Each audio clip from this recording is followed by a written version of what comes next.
Sometimes the hardest battles we face aren't against other men, but against our own stubborn pride.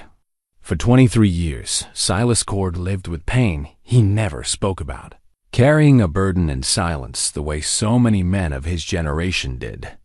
High in the Wyoming mountains, this solitary trapper built a life on his own terms, far from doctors and towns. A strange lump on his thigh grew slowly over the decades, but he ignored it, figuring it was just part of getting older. Then, one autumn morning, it ruptured. What drained out was expected. What he found inside was not. Lodged deep in the tissue was something that had been there since a gunfight decades earlier, something that would change everything he thought he knew. What could survive inside? Man's body for over 20 years? Before we continue, tell us where you're watching from and subscribe, because tomorrow's story is truly unforgettable. The cabin sat where it had for 30 years, tucked into a fold of the mountain like a secret kept between the pines and the sky. Silas Cord had built it with his own hands back in 1861, when he was younger and the world made more sense. The logs were weathered gray now, chinked with moss and mud that he repaired each spring. A stone chimney rose from the center, smoke curling out most mornings when the air turned cold. It wasn't much to look at, but it was his, and that mattered more than comfort ever could. He woke most days before dawn, when the mountain was still holding its breath. The routine never changed. Start the fire. Boil coffee in the dented pot that had survived more years than some men he'd known. Check the traps he'd set the day before. Skim whatever he'd caught.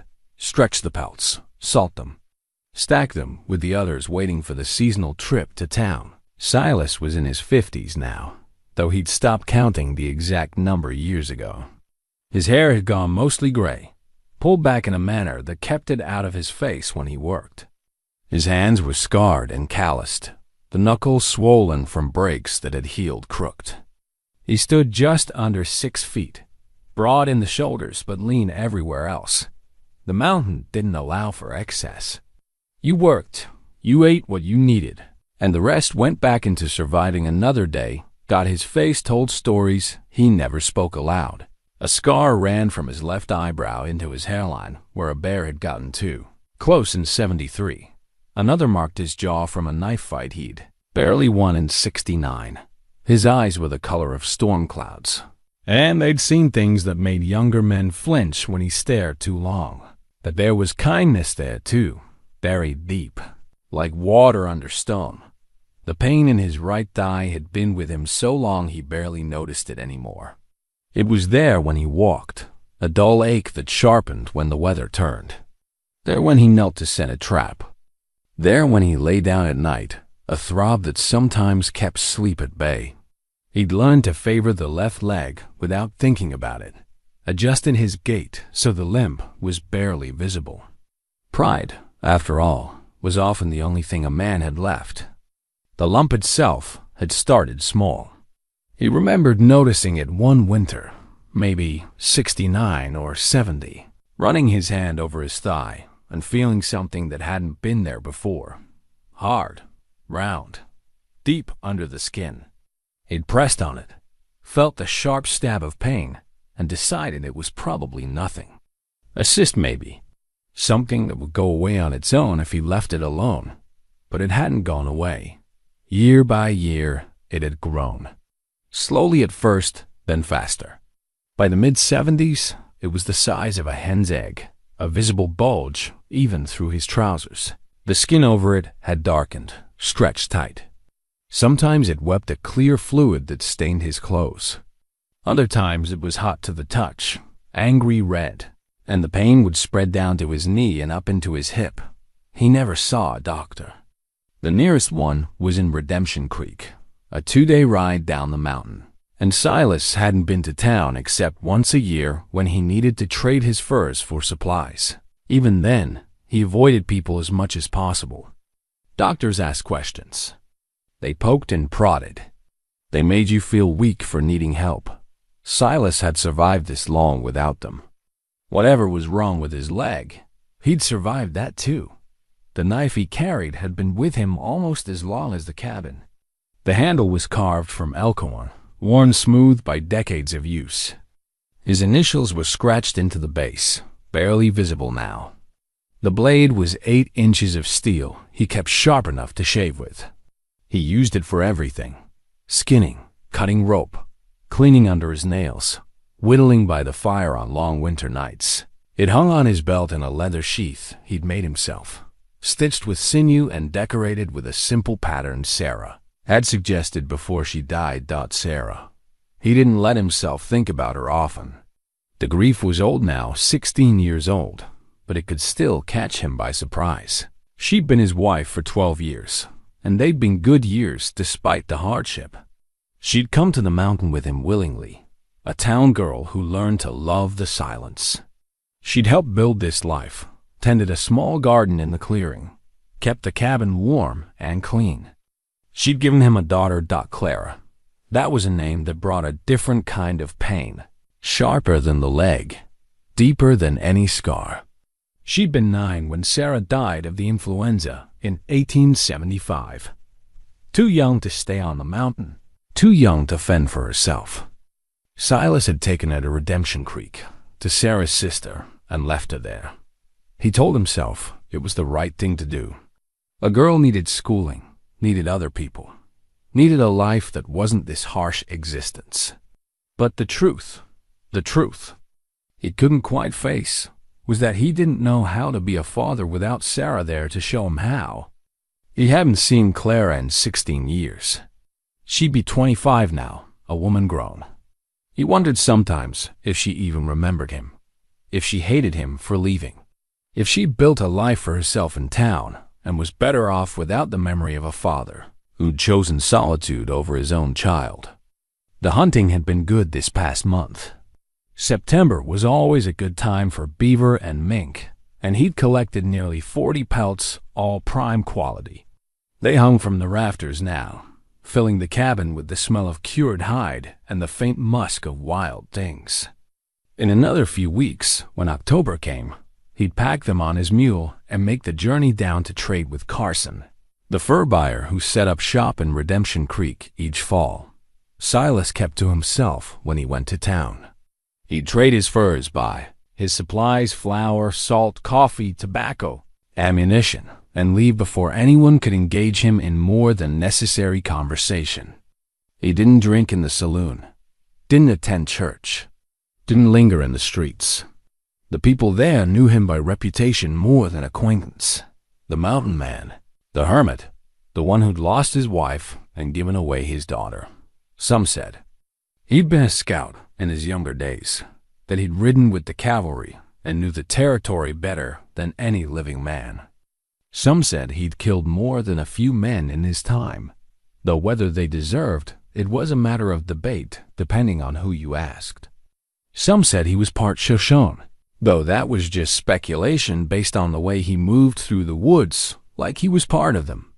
Silas never confirmed or denied any of it. Let them think what they wanted. Their opinions didn't change the facts of his life. The facts were simple. He'd come west in 1858, 18 years old, and looking for something he couldn't name. He'd worked as a scout for wagon trains, learned to track from the native tribes, fought when he had to, and avoided it when he could. He'd been shot twice, stabbed once, and left for dead in a snowstorm that should have killed him but didn't. He met Sarah in 63, married her in 64, and brought her to this mountain because it was the only place he'd ever felt at peace. The gunfight that had given him the limp, the one that had left a bullet in his leg, that was in 1868. He'd been 30 years old, partnered up with a man named Marcus Reed on a prospecting venture. They'd found something, a silver vein that promised to make them both rich. But word had gotten out somehow, and a group of claim jumpers had ambushed them in a narrow canyon. The fight had been brutal and fast. Marcus had gone down first, shot in the chest, and Silas had barely managed to escape. He remembered the burning, pain in his thigh, remembered falling off his horse a mile from the canyon, remembered crawling into a cave and passing out from blood loss. When he woke 2 days later, the wound had scabbed over. He'd assumed the bullet had passed clean through, that he'd just been lucky. The pain had been manageable then, nothing compared to the guilt of leaving Marcus behind, of surviving when his partner hadn't. He'd never gone back to check the claim. The silver could stay in the ground for all he cared. Marcus was dead because of it, and that was a price too high.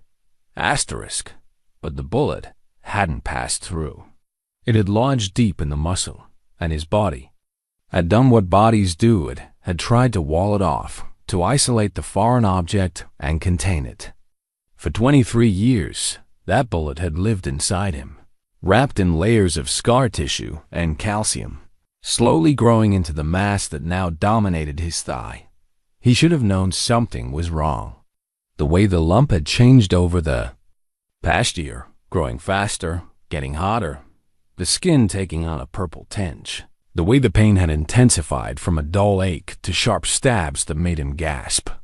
The way he'd started running low fevers in the evenings, sweating through his shirt even when the cabin was cold. But acknowledging it would mean admitting he needed help, and that was a line Silas Cord had never been willing to cross. The fire crackled in the hearth as he sat in his chair that evening, the one he'd carved from a single piece of pine. Outside, the aspens were turning gold, and the elk were beginning their rut. He could hear them bugling in the distance, that haunting sound that echoed through the valleys. Fall was his favorite season. The air was crisp and clear, the hunting was good, and the tourists who sometimes wandered into the high country in summer had all gone home. He ran his hand over his thigh, feeling the mass beneath his palm. It was hot tonight, hotter than usual, and there was a tightness to the skin that worried him even though he wouldn't admit it aloud. He pressed gently, felt the answering throb of pain, and pulled his hand away. It would be fine. It always had been. He just needed to rest, needed to stay off it for a day or two. Come October, he'd make his trip to town, trade his furs, and be back on the mountain before the first snow. That was the plan. That was always the plan. Keep moving forward, one day at a time, and don't think too hard about what might be coming down the road. The wind picked up outside, whistling through the pines and rattling the shutters. Silas added another log to the fire and settled deeper into his chair. Tomorrow he'd check the trap line that ran along Willow Creek. There'd been sign of a decent-sized beaver there, and the pelt would fetch good money if he could catch it. After that, maybe he'd hunt elk. His winter stores were low on meat, and a good bull would see him through until spring. He closed his eyes, letting the warmth of the fire seep into his bones. The pain in his leg pulsed in time with his heartbeat, a familiar rhythm he'd learned to ignore. Outside, the mountains settled into darkness, vast and indifferent and eternal. And somewhere deep in Silas Cord's body, something that had been waiting for 23 years was finally ready to make itself known. The pain woke him before dawn. Not the usual dull ache he'd grown accustomed to, but something sharp and insistent, like a hot poker pressed against bone. Silas opened his eyes to darkness, his breath coming faster than it should. The fire had burned down to embers, casting barely enough light to see by. He reached for his thigh instinctively, and his hand came away wet. He sat up too quickly, and the room spun. His leg was throbbing now, each pulse sending waves of heat up his spine. He threw back the blanket and looked down. Even in the dim light, he could see the dark stain spreading across his trousers, soaking through the wool. The fabric clung to his skin, heavy with fluid. For a moment, he just sat there, trying to understand what was happening. Then the smell hit him sweet and rotten, like meat left too long in the sun. His stomach turned, but he forced himself to stay calm. He'd dealt with wounds before. This was just another problem to solve, another challenge to overcome through sheer will and practical action. He stood, gritting his teeth against the pain, and made his way to the table where he kept his lamp. His hand shook as he struck the match, but he got the wick lit on the second try. Golden light flooded the cabin, and he looked down at his leg properly for the first time. The lump had split open.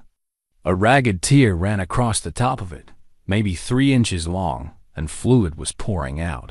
Not just the clear seepage he was used to, but something thicker, yellowish, streaked with blood. The skin around the wound was purple-black, stretched so tight it looked ready to tear further at any moment. Silas pulled his knife from his belt and cut away his trouser leg, exposing the full extent of the damage. The mass that had been growing for 23 years had finally given way under its own pressure. The edges of the torn skin were ragged and inflamed, and he could see deeper into the wound than he wanted to. Tissue, fat, something pale, and hard beneath it all. He needed to clean it. He stumbled to the shelf where he kept his medical supplies. Not much. Just whiskey, some clean rags, and a needle with thread for stitching. He poured whiskey directly into the wound, and the pain exploded white-hot behind his eyes. He heard himself make a sound, something between a gasp and a groan, and had to brace himself against the table to keep from falling. When his vision cleared, he looked again. The whiskey had washed away some of the discharge, and now he could see what was causing the bulge. Something solid was wedged in there, something that definitely didn't belong.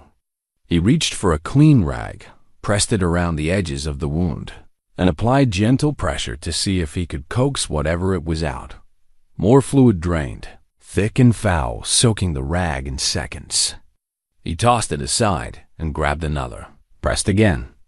The object shifted slightly, and he felt it move under his fingers. He pressed harder, ignoring the pain, focusing only on the need to get this foreign thing out of his body. And then it came free, dotted, dropped onto the rag with a soft thud, a misshapen lump of metal, gray-black and crusted with calcified tissue. Silas stared at it, his mind refusing to process what he was seeing.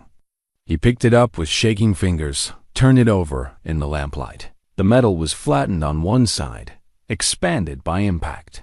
The other side had ridges, grooves that could only have come from the rifling of a gun barrel. A bullet. The realization hit him like a physical blow. This was a bullet. This had been inside him for 23 years. Since that day in the canyon when Marcus went down and Silas had barely escaped with his life. He'd assumed the round had passed clean through. Everyone assumed that. You got shot, you either died, or the bullet came out the other side. That's how it worked. Except this time, it hadn't worked that way at all.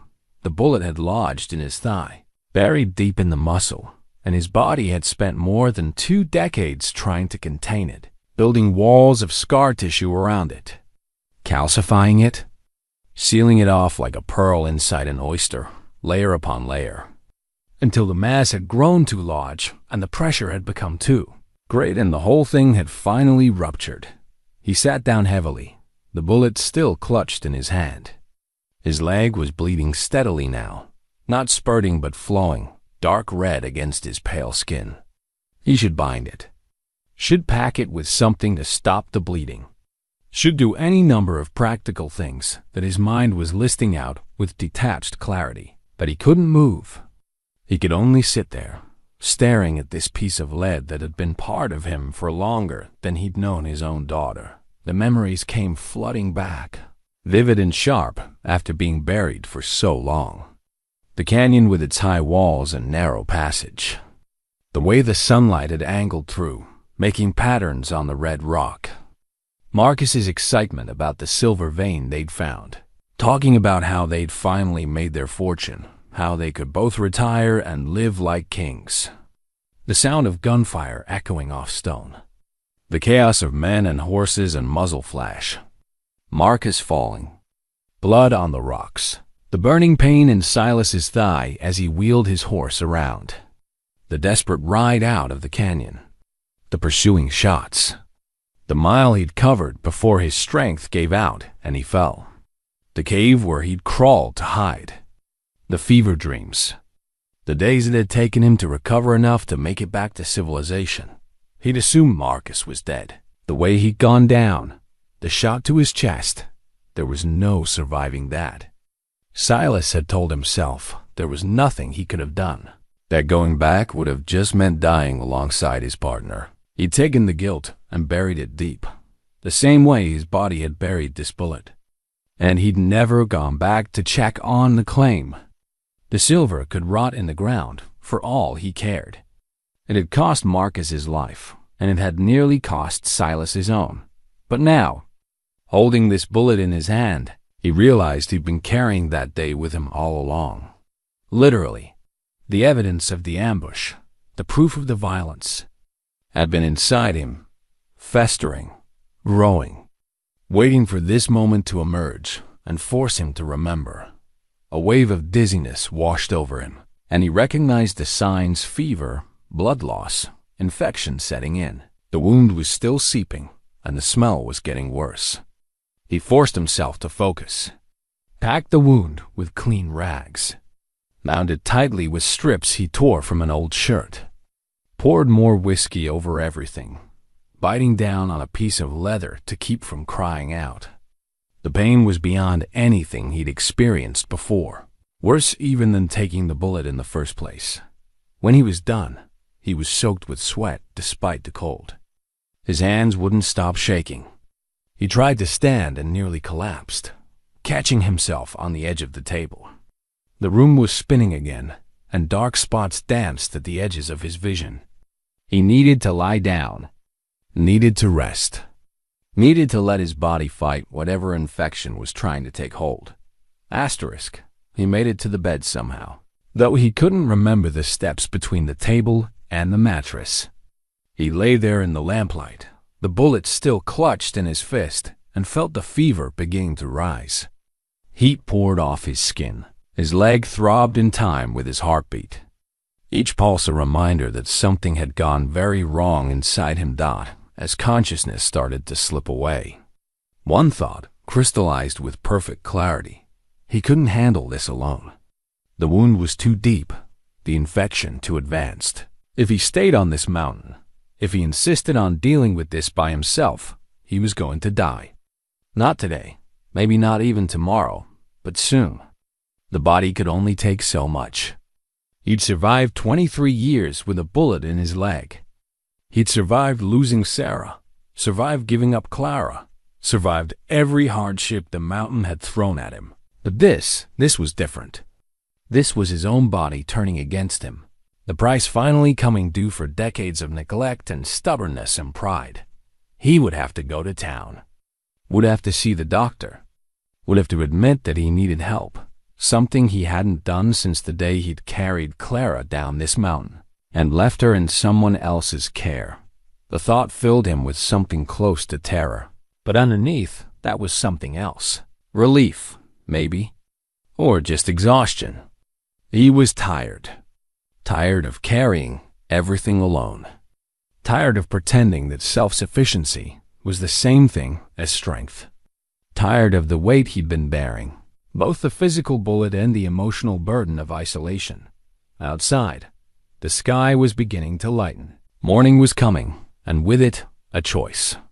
He could stay here and die, or he could swallow his pride and ride down to Redemption Creek, could face the doctor, the town, the daughter he hadn't seen in 16 years, could open himself up to judgment and pity and all the things he'd spent half his life avoiding.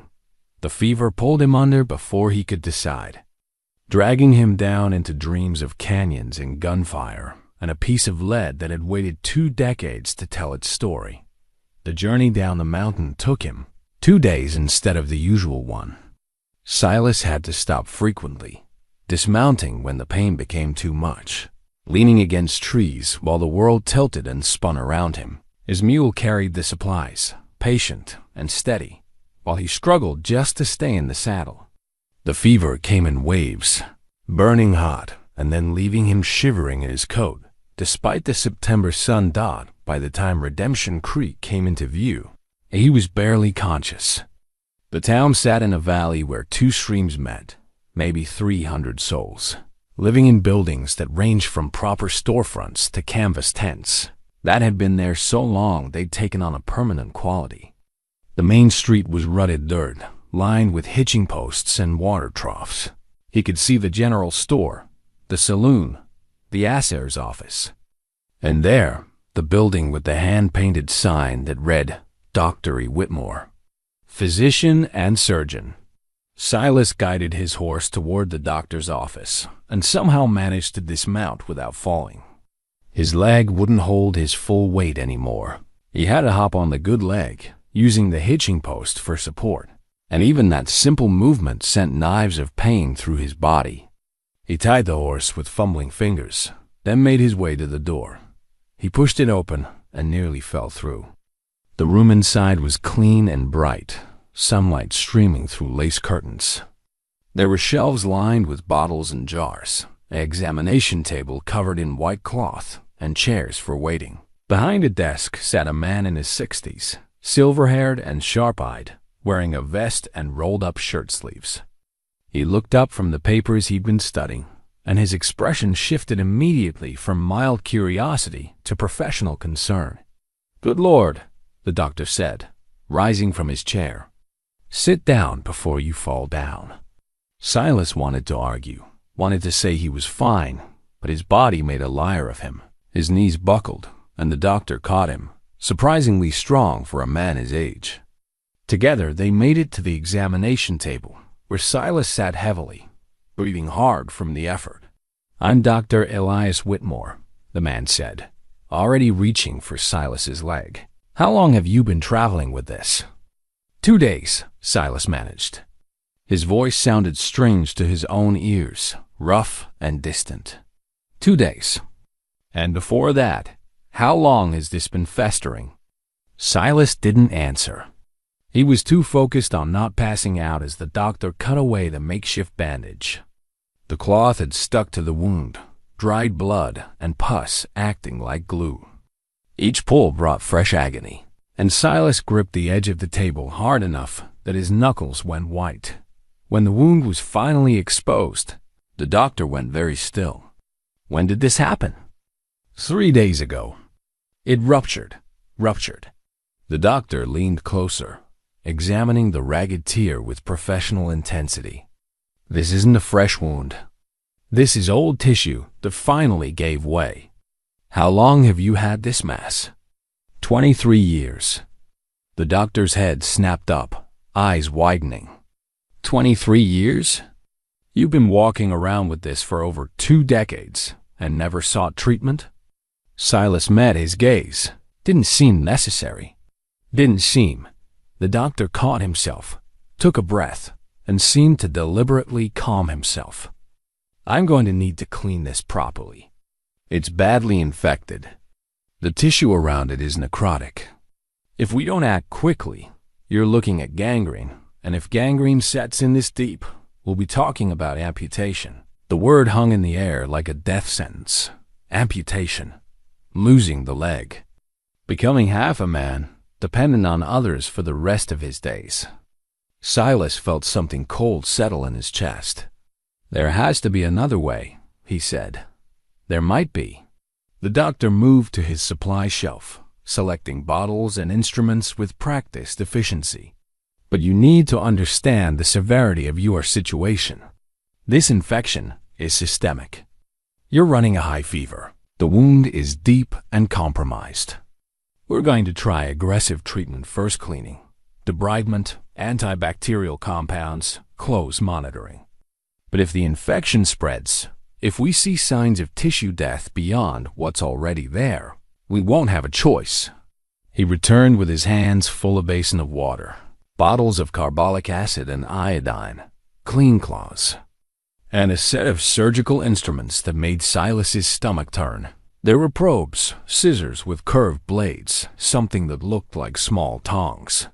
"This is going to hurt," the doctor said matter-of-factly. "I can give you laudanum for the pain, but it'll make you foggy. Some men prefer to stay clear-headed." "No laudanum," Silas said, thought the doctor nodded, unsurprised. "Then bite down on this." He handed Silas a thick strip of leather. "And try not to move." The next 20 minutes were an exercise in endurance. The doctor worked with swift, sure movements, cleaning the wound with carbolic acid, that burned like liquid fire. He used the probes to check the depth, the scissors to cut away dead tissue, the tongs to remove fragments of calcified material that the bullet had left behind. Silas bit down on the leather until his jaw ached, sweat pouring down his face. Every muscle in his body rigid with the effort of staying still. Through it all, the doctor kept up a steady stream of explanation, more to himself than to Silas. The body tried to encapsulate the foreign object. Classic response. They'll assist around it, layer after layer of scar tissue and calcium deposits. But the bullet itself was corroding, releasing metals into the surrounding tissue. Lead poisoning likely chronic. That would explain the fatigue, the low-grade fevers. The cyst kept growing, and eventually the pressure became too much. The weakest point gave way. He paused in his work, holding up a fragment he'd just removed. This is remarkable, actually. I've read about cases like this in the medical journals, but I've never seen one personally. The human body is more resilient than we give it credit for. You should have died from this years ago: infection, sepsis, any number of complications. Instead, your body found a way to contain the threat and keep you alive. Doesn't feel like it kept me alive, Silas said through gritted teeth. No, I imagine it doesn't. The doctor returned to his work. But consider, you've been working, living a full life for over 2 decades with a bullet lodged in your femoral muscle. The fact that you're sitting here at all is a testament to how fiercely your body fought to protect you. Finally, after what felt like hours, but was probably only 20 minutes, the doctor stepped back. That's all I can do for now. The wound is clean, or as clean as I can get it. I'm going to pack it with a poultice, herbs with antibacterial properties, and wrap it tightly. You'll need to stay off it completely for at least a week. No walking, no riding, nothing that puts weight on that leg. I need to get back. No, the doctor said firmly. You don't understand. If you try to go back up that mountain right now, you'll die. That's not an exaggeration or a scare tactic. That's medical fact. The infection in your leg is trying to spread. Your body is fighting it, but it's exhausted. You need rest, proper nutrition, clean surroundings, and daily wound care. Can you provide all that in whatever cabin you came from? Silas wanted to argue, but the truth was he couldn't. The cabin was isolated, his supplies were limited, and he was in no condition to care for himself properly. He closed his eyes, feeling the weight of defeat. Where can I stay? There's a boarding house 2 streets over, run by a woman named Clara Henshaw. She keeps a clean establishment, serves good meals. I'll send word that you're coming. Clara. The name hit him like a punch to the gut. It couldn't be. His Clara would have kept her mother's maiden name, Madison. Unless she'd married. Unless she'd built a life that he knew nothing about. This Clara, he said carefully. What'd she look like? The doctor gave him an odd look. Mid-20s, brown hair, tall for a woman. Runs a tight ship, doesn't tolerate any nonsense. Why? It was her. It had to be. His daughter, here in this town, running a boarding house. All this time, he'd thought of her as a child in someone else's care. He'd never imagined her grown, capable, building a business. The thought filled him with a complicated mix of pride and shame.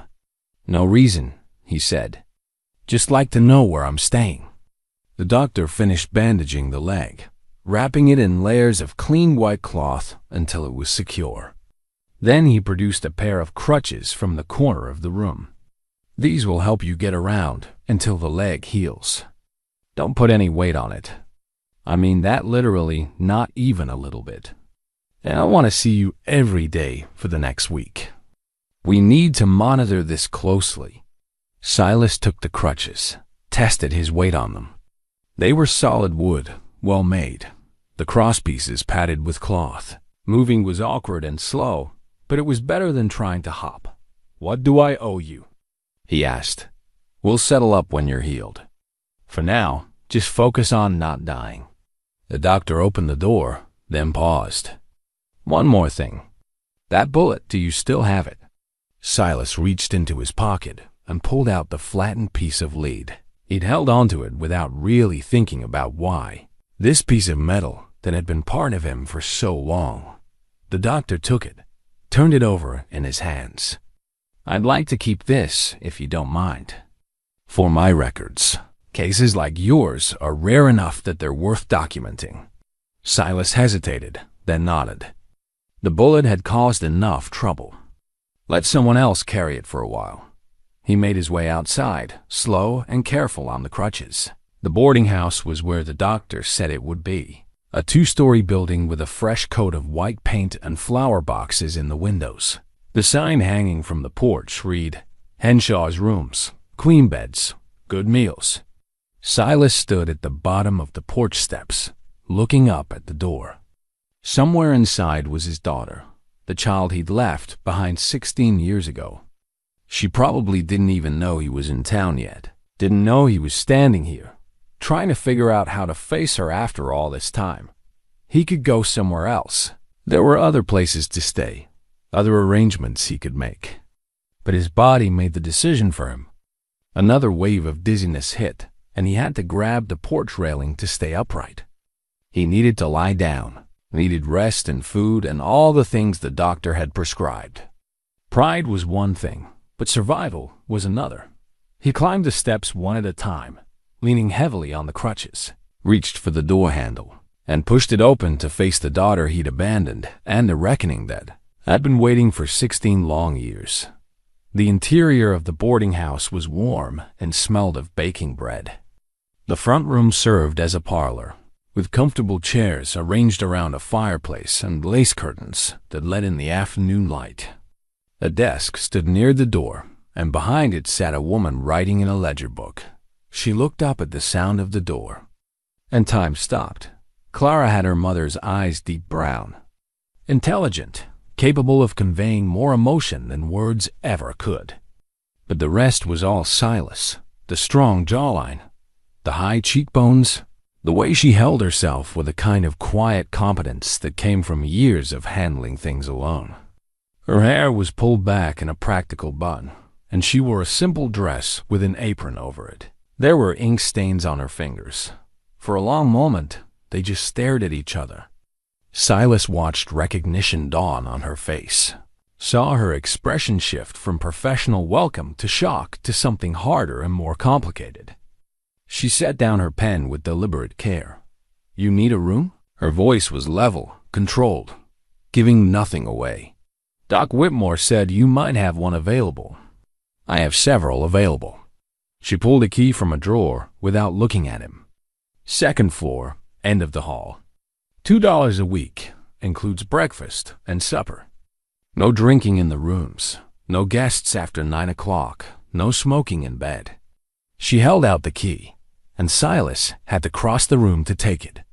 Up close, he could see the fine lines around her eyes, the calluses on her hands. This wasn't the little girl he remembered. This was a woman who'd built something from nothing, who'd survived and thrived without him. Clara, he started. Mrs. Henshaw, she corrected. I used my late husband's name for business. Late husband. She'd been married. He'd missed that too, along with everything else. I didn't know you were in Redemption Creek, he said. I've been here for 12 years. Since Aunt Margaret died. She returned to her ledger, making a notation. Supper is at 6. If you need anything, there's a bell in your room. The dismissal was clear.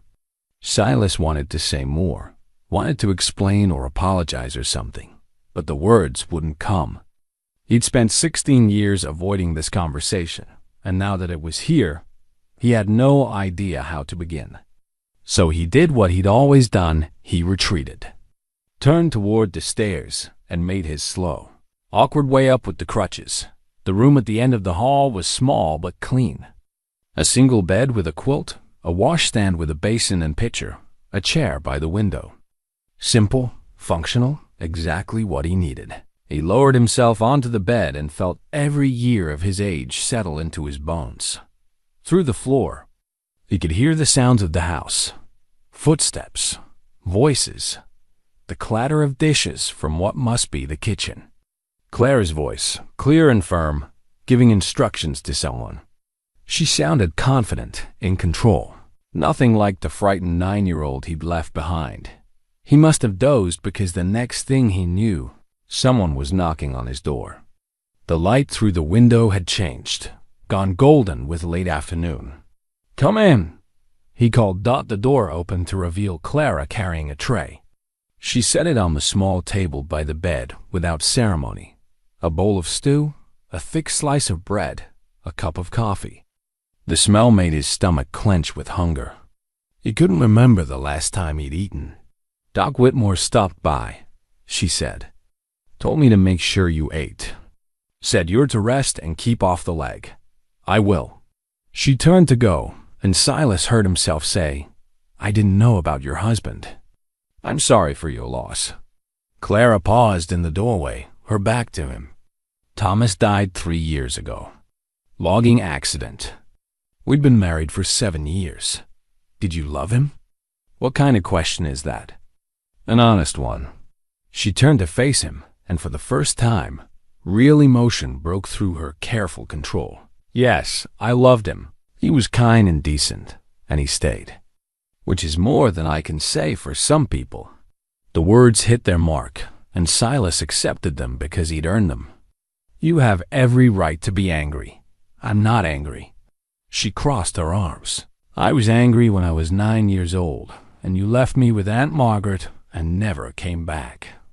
I was angry when I was 12, and you didn't come to Mother's memorial service. I was angry when I was 16, and you didn't answer the letters I sent. But I'm not angry anymore. I'm just—" She stopped, searching for the word. "Empty. Where you're concerned, I'm empty." Silas had faced down bears and outlaws and every kind of hardship the frontier could throw at him, but nothing had prepared him for the look in his daughter's eyes. Not hate, not even anger, just a kind of weary indifference that hurt worse than any wound. "I didn't know about the letters," he said, quietly. "Of course you didn't. You were too busy being alone on your mountain to care about anyone else." She left before he could respond, pulling the door shut behind her with controlled precision. Not a slam that would have implied passion, emotion, just a firm closing that said the conversation was over. Silas ate the stew because his body needed fuel, not because he could taste it. Then he pulled out the small leather pouch he'd brought from the cabin. Inside was Sarah's locket, the one she'd worn every day of their marriage. Silver, tarnished now, with a clasp that stuck. He'd found it in her things after she died, and had kept it all these years, unable to throw it away, unable to give it to Clara when she was too young to appreciate it. He set it on the bedside table and lay back, staring at the ceiling. The house settled into evening sounds, doors closing, water running, the murmur of voices from other rooms. This was what normal people did, he realized. They lived in houses with other people. They had routines and conversations and connections. They didn't isolate themselves on mountains and pretend that solitude was the same as strength. Over the next few days, a pattern emerged. Doc Whitmore came each morning to check the wound, change the dressing, assess the infection. The news was cautiously optimistic. The aggressive treatment seemed to be working. The angry redness was fading to pink. The swelling was going down. The fever had broken on the second day and hadn't returned. "You're lucky," the doctor said on the 4th day. "Or stubborn. Probably both.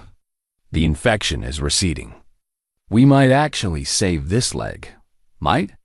There's still risk. Infection can come back if we're not careful. But if you follow my instructions, rest, keep it clean, no strain on the leg, you should make a full recovery. Well, as full as can be expected given the damage." Silas spent his days in the room, watching the street from his window. He saw Clara come and go, running errands, carrying supplies, greeting guests. She moved through the world with purpose and confidence, a woman who'd built a life without anyone's help. He should have been proud. He was proud. But underneath, there was a deep well of regret for all the years he'd missed. The bullet became a topic of conversation in town. Word had spread about the mountain man who'd carried lead for 23 years, and people were curious. Some stopped by the boarding house, hoping to meet him, but Clara turned them all away. The doctor, it seemed, had been true to his word about keeping the case for his records, but he'd also mentioned it to a few colleagues, and gossip traveled fast in a small town. On the 5th day, Clara brought his breakfast herself instead of sending the hired girl. She set the tray down and was about to leave when Silas spoke. "Your mother wanted me to give you this." He held out the locket. "I should have done it years ago." Clara stared at it, and for a moment, her careful mask slipped. He saw grief there, raw and unhealed despite the years. "I can't. It was hers. Now it should be yours." "I said I can't." Her voice was sharp. "Don't you understand? If I take that, if I let you give me something that mattered, it means I've forgiven you. And I haven't. I don't know if I can. I'm not asking for forgiveness. Then what are you asking for?" The question hung between them, huge and unanswerable. What was he asking for? A chance to explain? To make amends? To turn back time and make different choices? None of those things were possible. "I just thought you should have something of hers," he said finally. Clara looked at the locket for a long moment, then at him. "Why now? Why come down from your mountain after all these years?"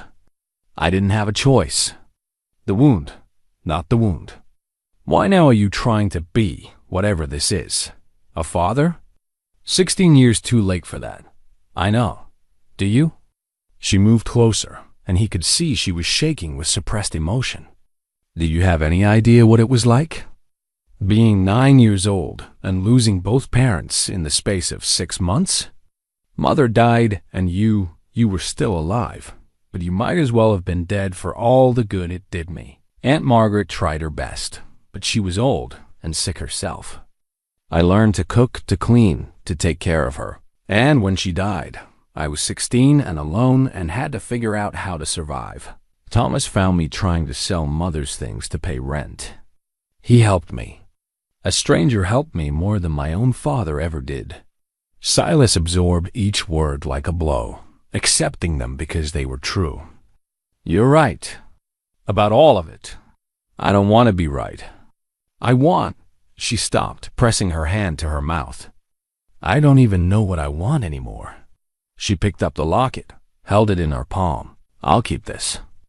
Not because I forgive you, but because it was hers and she would have wanted me to have it. But don't mistake that for reconciliation." She left, and Silas sat alone with the weight of everything he'd lost. The leg was healing, the doctor had said so. But the deeper wounds, the ones he'd inflicted through absence and pride, and the misguided belief that isolation was protection, those wouldn't heal so easily. That evening, there was a knock at his door. He expected Clara or the hired girl, but instead found a man he didn't recognize. 50-ish, well-dressed, with the kind of confidence that came from money and power. He held an expensive hat in his hands and wore a smile that didn't reach his eyes. "Mr. Cord? I'm Jasper Crane. I wonder if I might have a moment of your time." Silas's instincts, honed by decades of survival, immediately went on alert. Something about this man set his teeth on edge. "What do you want?" "I heard about your remarkable story. 23 years with a bullet in your leg, quite extraordinary. I'm something of an amateur historian, you see, and I'm always interested in tales from the old days." He gestured to the chair. "May I?" Against his better judgment, Silas nodded. Crane sat, placing his hat on his knee with careful precision. "The bullet that was removed," Crane said. "I understand it was from an old injury. 1868, I believe the doctor said?" "That's right. Were you prospecting at the time?" The 1860s were boom years for silver in this territory. There it was, the real reason for the visit. Silas kept his expression neutral. I did some prospecting. Didn't amount to much. No? That's a shame. The doctor mentioned the bullet had some unusual characteristics. The way it was flattened, the composition of the metal. He thought it might have come from a gun that used custom-made ammunition. The kind that would have been expensive, used only by serious mining operations or by men protecting valuable claims. Is there a point to this?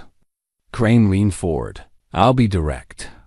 My father was involved in mining in this territory during that era. He kept extensive records. And I found something interesting, a reference to a silver claim discovered in 1868 by two prospectors, Marcus Reed and Silas Cord. The claim was never filed, never developed. My father assumed both men died in an altercation with claim jumpers. But here you are, very much alive. Silas said nothing. I'd like to propose a partnership, Crane continued. If that claim still exists, if the silver is still there, we could both profit handsomely. I have the resources, the equipment, the men to extract it properly. All I need is the location. I'd be willing to offer you 40% of whatever we find. Not interested, Silas said flatly. 45% then? That's more than generous. My partner died for that claim. Whatever silver is there can stay in the ground. Crane's smile tightened. That's quite noble, but impractical. You're living in a boarding house, Mr. Cord. You've been receiving medical treatment that I'm sure is quite expensive. A man in your situation could use the kind of money I'm talking about. Enough to live comfortably for the rest of your days. I manage. Do you? Crane stood, placing his hat back on his head. Think about it. Times are changing. The frontier days are ending. Men like us, we need to be practical about the future. I'll give you a few days to consider. Don't bother. My answer won't change. Crane paused at the door. Everything changes, Mr. Cord. Sometimes whether we want it to or not. He tipped his hat and left. Silas sat in the gathering darkness, unease settling in his gut. Jasper Crane wasn't the type to accept rejection easily. The way he'd spoken about his father, the mining operations, the claim jumpers, there was history there, and none of it felt right. Men like Crane didn't make casual visits. They came when they wanted something, and they didn't leave empty-handed without a fight.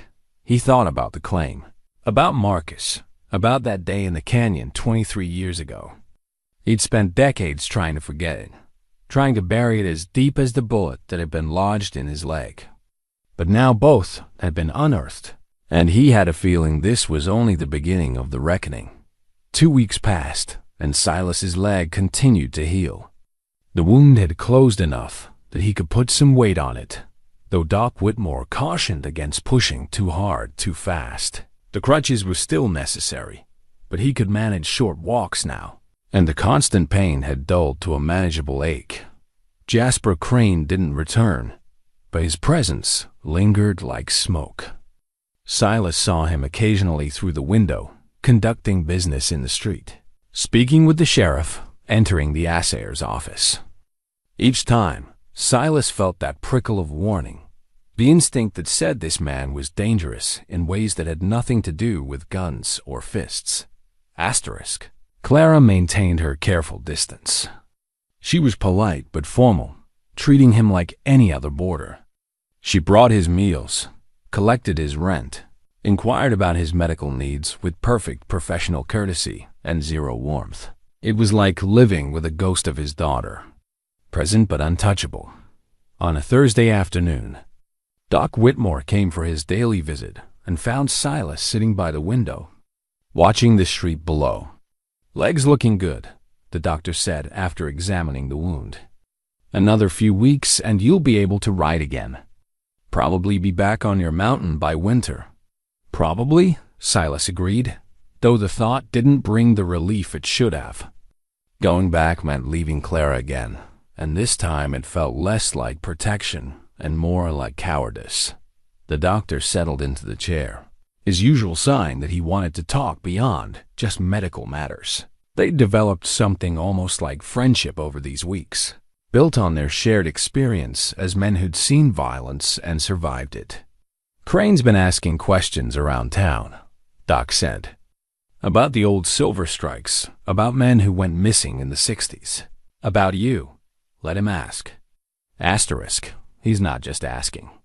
He's digging. Went through the old territorial records at the land office. Talked to every old-timer who might remember the boom days. The doctor paused.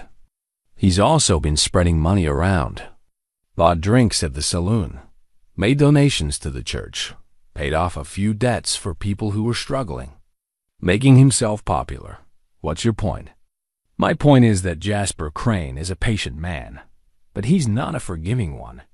When he wants something, he gets it. And right now, he wants information about that claim. Silas looked at the doctor. What do you know about his father? Josiah Crane? Ran the biggest mining operation in the territory back in the 60s and 70s. Made a fortune in silver, but there were always rumors.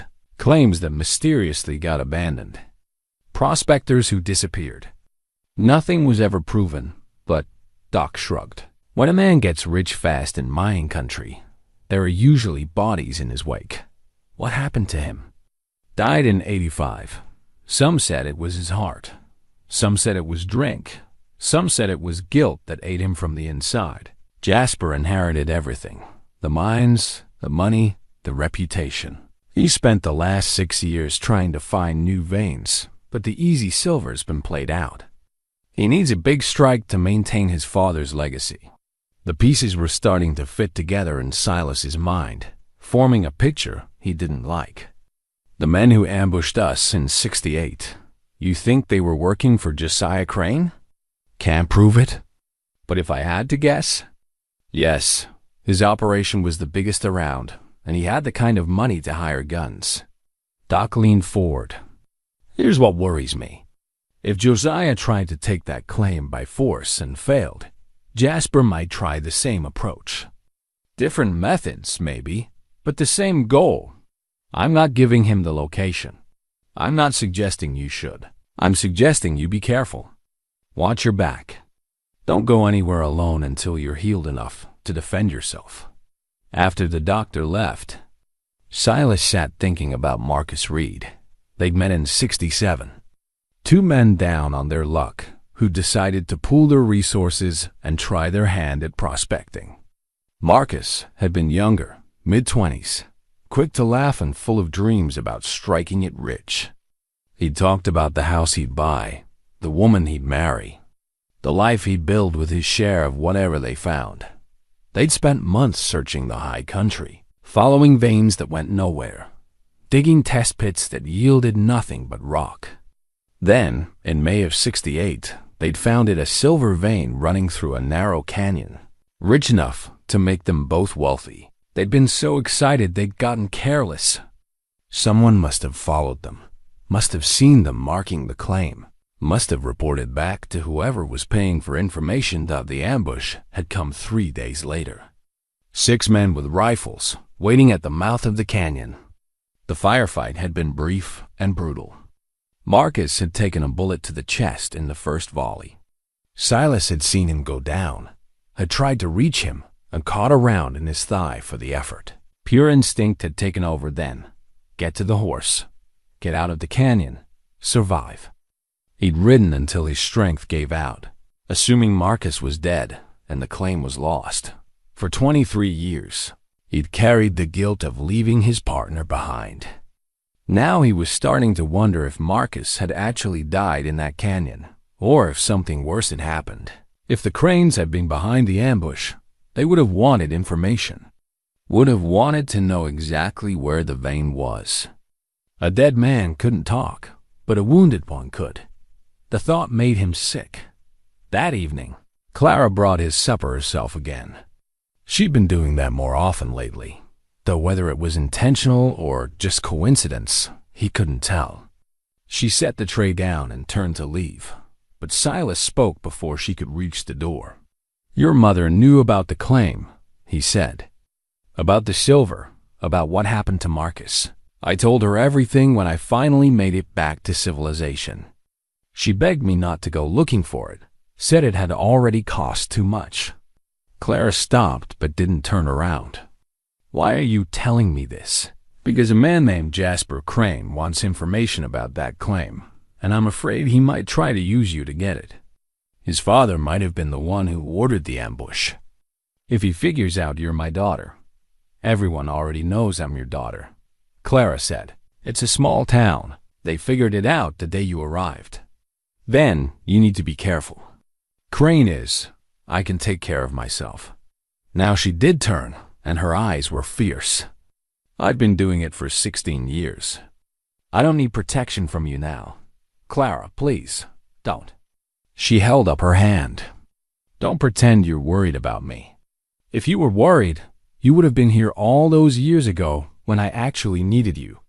This isn't about protecting me. This is about easing your conscience. The words stung because they held truth, but not the whole truth.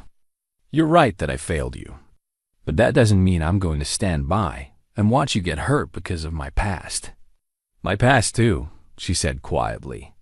Whether you like it or not, your choices shape my life. The fact that you walked away doesn't change that. She moved to the window, looking out at the darkening street. Thomas knew, you know, about you. I told him everything, how you left, how I felt about it. He said maybe you were just broken in a way you didn't know how to fix. That's generous of him. He was a generous man. She was quiet for a moment. When he died, I understood something. About how you felt when Mother died. Not that it excuses what you did, but I understood the weight of it. How grief can make you do things that don't make sense to anyone else. It was the closest thing to understanding she'd offered since he arrived. Silas wanted to reach for it, to build on it, but he was afraid of saying the wrong thing and shattering the fragile moment. I loved your mother more than my own life, he said. When she died, I felt like half of me died too. And Clara, you looked so much like her. Every time I saw you, it was like seeing a ghost. I thought sending you away was protecting you from my grief. I didn't realize until years later that I was just protecting myself.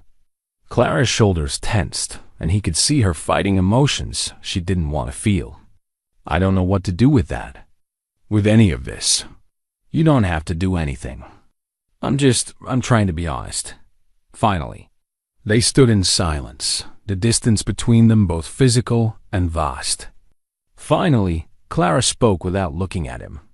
Crane came by the boarding house 3 days ago. Asked about you. I told him we weren't close, that I didn't know anything about your business. He didn't believe me. Silas's blood went cold. What did he say? That family ties run deep, whether we acknowledge them or not. That fathers often confide in their daughters, especially when they're trying to make amends for past mistakes. She turned to face him. He offered me money, a lot of money. Said, if I could find out the location of the claim, he'd give me enough to expand the boarding house, maybe buy the property outright. What did you tell him? I told him to get out of my establishment. There was steel in her voice.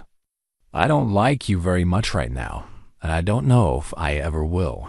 But I'm not going to sell you out to a man like that. Relief flooded through him, followed immediately by fear for her safety. He won't take no for an answer. I know. I've dealt with men like him before. Thomas had to face down claim jumpers when we first bought this building. It used to be a mining office, and some men thought they had rights to it. We stood our ground. Her expression softened just slightly.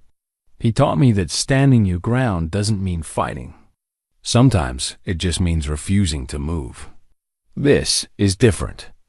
Crane has resources, connections. I know what he has. Everyone in this town knows.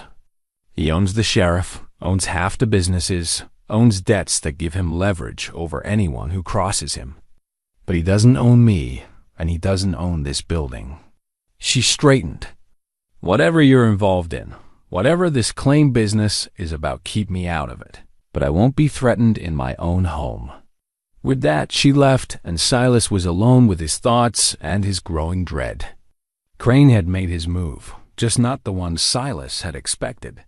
Instead of coming at him directly, the man was circling, looking for weak points. And he'd found the weakest one, Clara. Not because she'd betray Silas, but because threatening her was the surest way to get a reaction. Silas needed the claim documents. They were still hidden in his cabin, tucked in the hollow beam where he'd kept them for 23 years. If Crane got his hands on them, he'd have everything he needed. The exact location, the boundaries, the mineral rights. But traveling back to the cabin meant at least 4 days on horseback, and he wasn't healed enough for that yet, unless the thought crystallized slowly. He'd been assuming he had to make the journey alone, but Clara had said she could take care of herself. And if Crane was watching, seeing them travel together might make the man reconsider his approach. 2 people were harder to intimidate than 1 dot. It was a risk. Asking Clara to help him, to voluntarily involve herself in this mess, after everything he'd put her through. She had every right to refuse. But it might also be an opportunity days on the trail together, away from the careful formality of the boarding house, away from the weight of 16 years of silence. A chance to talk honestly, to maybe begin healing wounds that ran deeper than any bullet could reach. The next morning, he waited until she brought his breakfast. When she set down the tray, he spoke before she could leave. "I need to get something from my cabin. The claim documents. They're the only proof I have of ownership, and if Crane gets them..." He paused. "I need to bring them somewhere safe. Maybe the bank, maybe the land office, but I can't make the trip alone yet. Doc says another week, at least, before I should try riding that far." Clara frowned. "What are you asking?" "Come with me.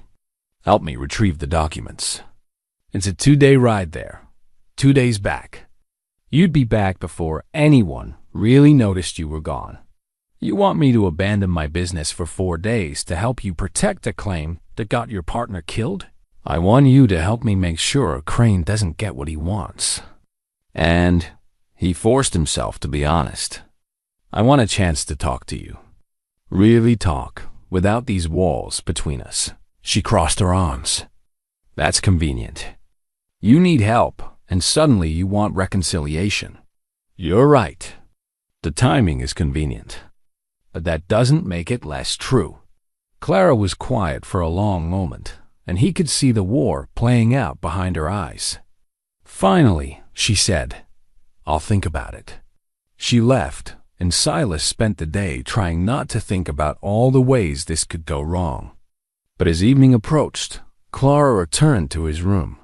She stood in the doorway, arms still crossed, expression unreadable. "I'll do it," she said. "Not because I forgive you. Not because I want some father-daughter bonding experience, but because Crane threatening me in my own boarding house made me angry, and I want to know what this is really about. If we're going to be tangled up in this mess together, I deserve to understand why. That's fair. We leave tomorrow at dawn. I'll arrange for Maggie to run the boarding house while I'm gone. You'll need to be able to ride. Can you manage that?" "I can manage." "Then get some rest. It's a hard trail, and you're not fully healed. I won't slow down for you if you can't keep up." She started to leave, then paused. "And Silas? Whatever we find up there, whatever truth comes out, you don't get to hide from it anymore. No more secrets, no more running away. If we're doing this, we're doing it honestly."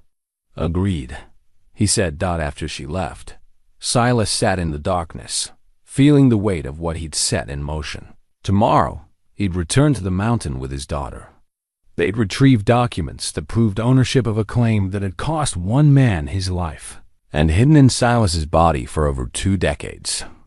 And somewhere in those 4 days, he'd have to find the courage to tell Clara everything, not just about the silver, but about Marcus, about the guilt, about all the reasons he'd chosen isolation over family. The leg throbbed as he prepared for bed. A reminder that some wounds took longer to heal than others. But tomorrow, at least, he'd stop running.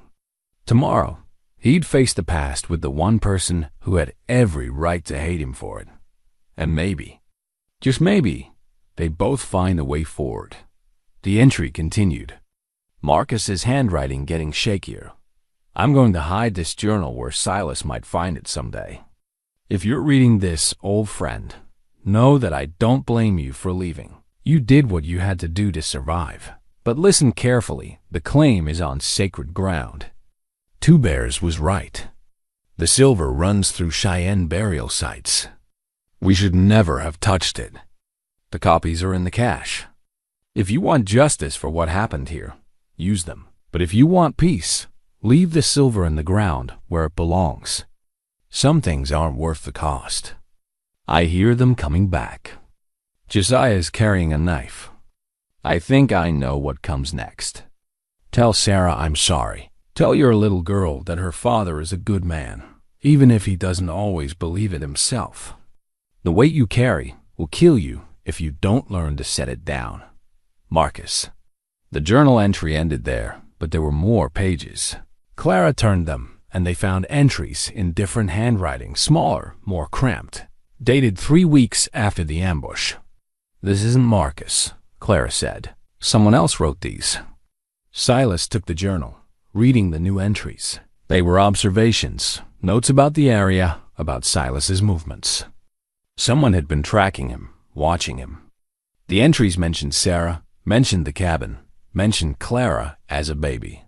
They detailed Silas's trips to town, his trading patterns, his habits. The final entry was dated September 1875, the month Sarah died. Subject's wife deceased. Influenza officially, but the symptoms match arsenic poisoning. Recommend continuing surveillance. Subject must not learn the truth about 1868 or the ongoing operations. The claim remains secure as long as he believes Reed died immediately and has no reason to return. Maintain distance, but watch for any signs of investigation. The implications hit Silas like a physical blow. Sarah hadn't died of influenza. She'd been murdered, poisoned, and the reason was in these pages to keep him isolated. To keep him from ever investigating what really happened to Marcus. To keep him away from the claim. Clara was reading over his shoulder, her face pale. They killed Mother. To keep you quiet, to keep you on this mountain. Silas couldn't speak, couldn't breathe. For 16 years, he'd carried guilt over Sarah's death, believing he'd failed to get her help in time. But she'd been murdered. Murdered by the same men who'd killed Marcus. Murdered because Silas had survived the ambush and might someday come looking for answers. We need to leave, Clara said, her voice shaking but determined. We need to get to that cache, get the documents, and get back to town. This journal is evidence. The documents will prove ownership. We can take this to the territorial marshal, to someone who isn't in Crane's pocket. Silas forced himself to focus through the rage and grief threatening to overwhelm him. She was right. They had evidence, now proof of murder, proof of conspiracy. But they were alone in the wilderness, and if Crane's men had been watching the cabin, they might already know about the journal. They gathered what supplies they could carry: food, water, ammunition for the rifle Silas kept at the cabin. Clara packed the journal carefully in oilcloth, protecting it from the elements. Outside, the sun was setting, painting the mountains in shades of red and gold that reminded Silas of blood and fire. 3 hours to the cache, Silas said. The trail is rough, especially in the dark. Are you sure you want to do this tonight? Clara met his eyes, and in that moment, he saw Sarah looking back at him. The same fierce determination, the same refusal to back down from what was right. They killed my mother. They've been watching us for decades. They stole from us. Yes, I'm sure. They rode out as darkness fell, leaving the cabin behind. The moon was rising, bright enough to see by once their eyes adjusted. Silas led the way, following trails he knew by heart, his legs screaming with every step, but his mind focused on the destination. Behind him, Clara rode in silence, and he knew she was processing everything they'd learned. All the revelations that had turned her understanding of the past inside out. The trail climbed into high country, following ridgelines and crossing streams swollen with snowmelt from the peaks above. The air grew colder as they gained elevation, and Silas could see his breath in the moonlight. Somewhere in the distance, a wolf howled, answered by others in its pack. The sound reminded him that they weren't alone out here, that the wilderness held dangers beyond human malice. They reached the cache just after midnight. It was exactly as Silas remembered, a stone shelter built into a hillside, partially hidden by brush and fallen logs. The entrance was low, forcing them to duck as they entered. Inside it was dark and smelled of earth and old smoke. Silas lit a candle he'd brought, and the small space came into view. The cache was maybe 8 feet across, with a ceiling barely high enough to stand under. Stone walls kept it dry, and previous travelers had left supplies over the years: matches, dried food, a few old blankets. Silas began searching methodically, looking for any sign that Marcus had been here, any hiding place he might have used. It was Clara who found it. A loose stone in the back wall, easy to miss if you weren't looking for it. She pulled it out, reached into the space behind, and withdrew a leather document case wrapped in oilcloth. The leather was dry and brittle, but when she opened it carefully, the papers inside were intact. Claim documents, detailed surveys, legal descriptions of the boundaries. All of it in duplicate, one set filed officially, one set hidden here as insurance. And there was more. A map in Marcus's handwriting, showing not just the claim location, but also marking areas he'd labeled Cheyenne sacred sites and burial grounds. Notes in the margin. Silver vein runs directly through this area. Two Bears says his people will not forgive desecration. We should choose a different site. He knew, Clara said softly. Marcus knew they were on sacred ground, and he tried to warn you. I didn't listen. I thought he was being overly cautious. Silas stared at the map, at all the warnings Marcus had documented. The silver wasn't worth it. It never was. But I was young and stupid, and thought getting rich was the most important thing. You were both young, Clara said. But at least Marcus had the sense to document everything, to leave a trail for someone to follow. She gathered the documents carefully. This is what we need.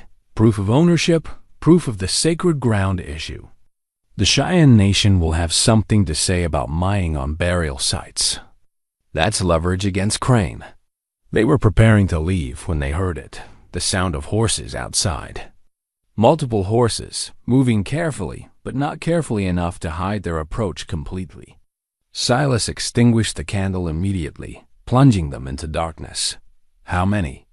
Clara whispered. Silas listened, counting the sounds of hooves, the creak of leather, the low voices of men trying to be quiet. 4, maybe 5. They followed us. How did they know? The cabin must have been watched. Or they've been tracking us since we left town. Doesn't matter now. He drew his rifle, checked that it was loaded. We're trapped. Only one way in or out of this cache. Outside, the voices grew louder. Someone was giving orders, directing the men to surround the area. Then a voice Silas recognized: Jasper Crane. Mr. Cord, I know you're in there. You and your daughter. I have 5 armed men with me, and you have nowhere to go. Let's talk like reasonable people. Silas moved to the entrance, staying in shadow.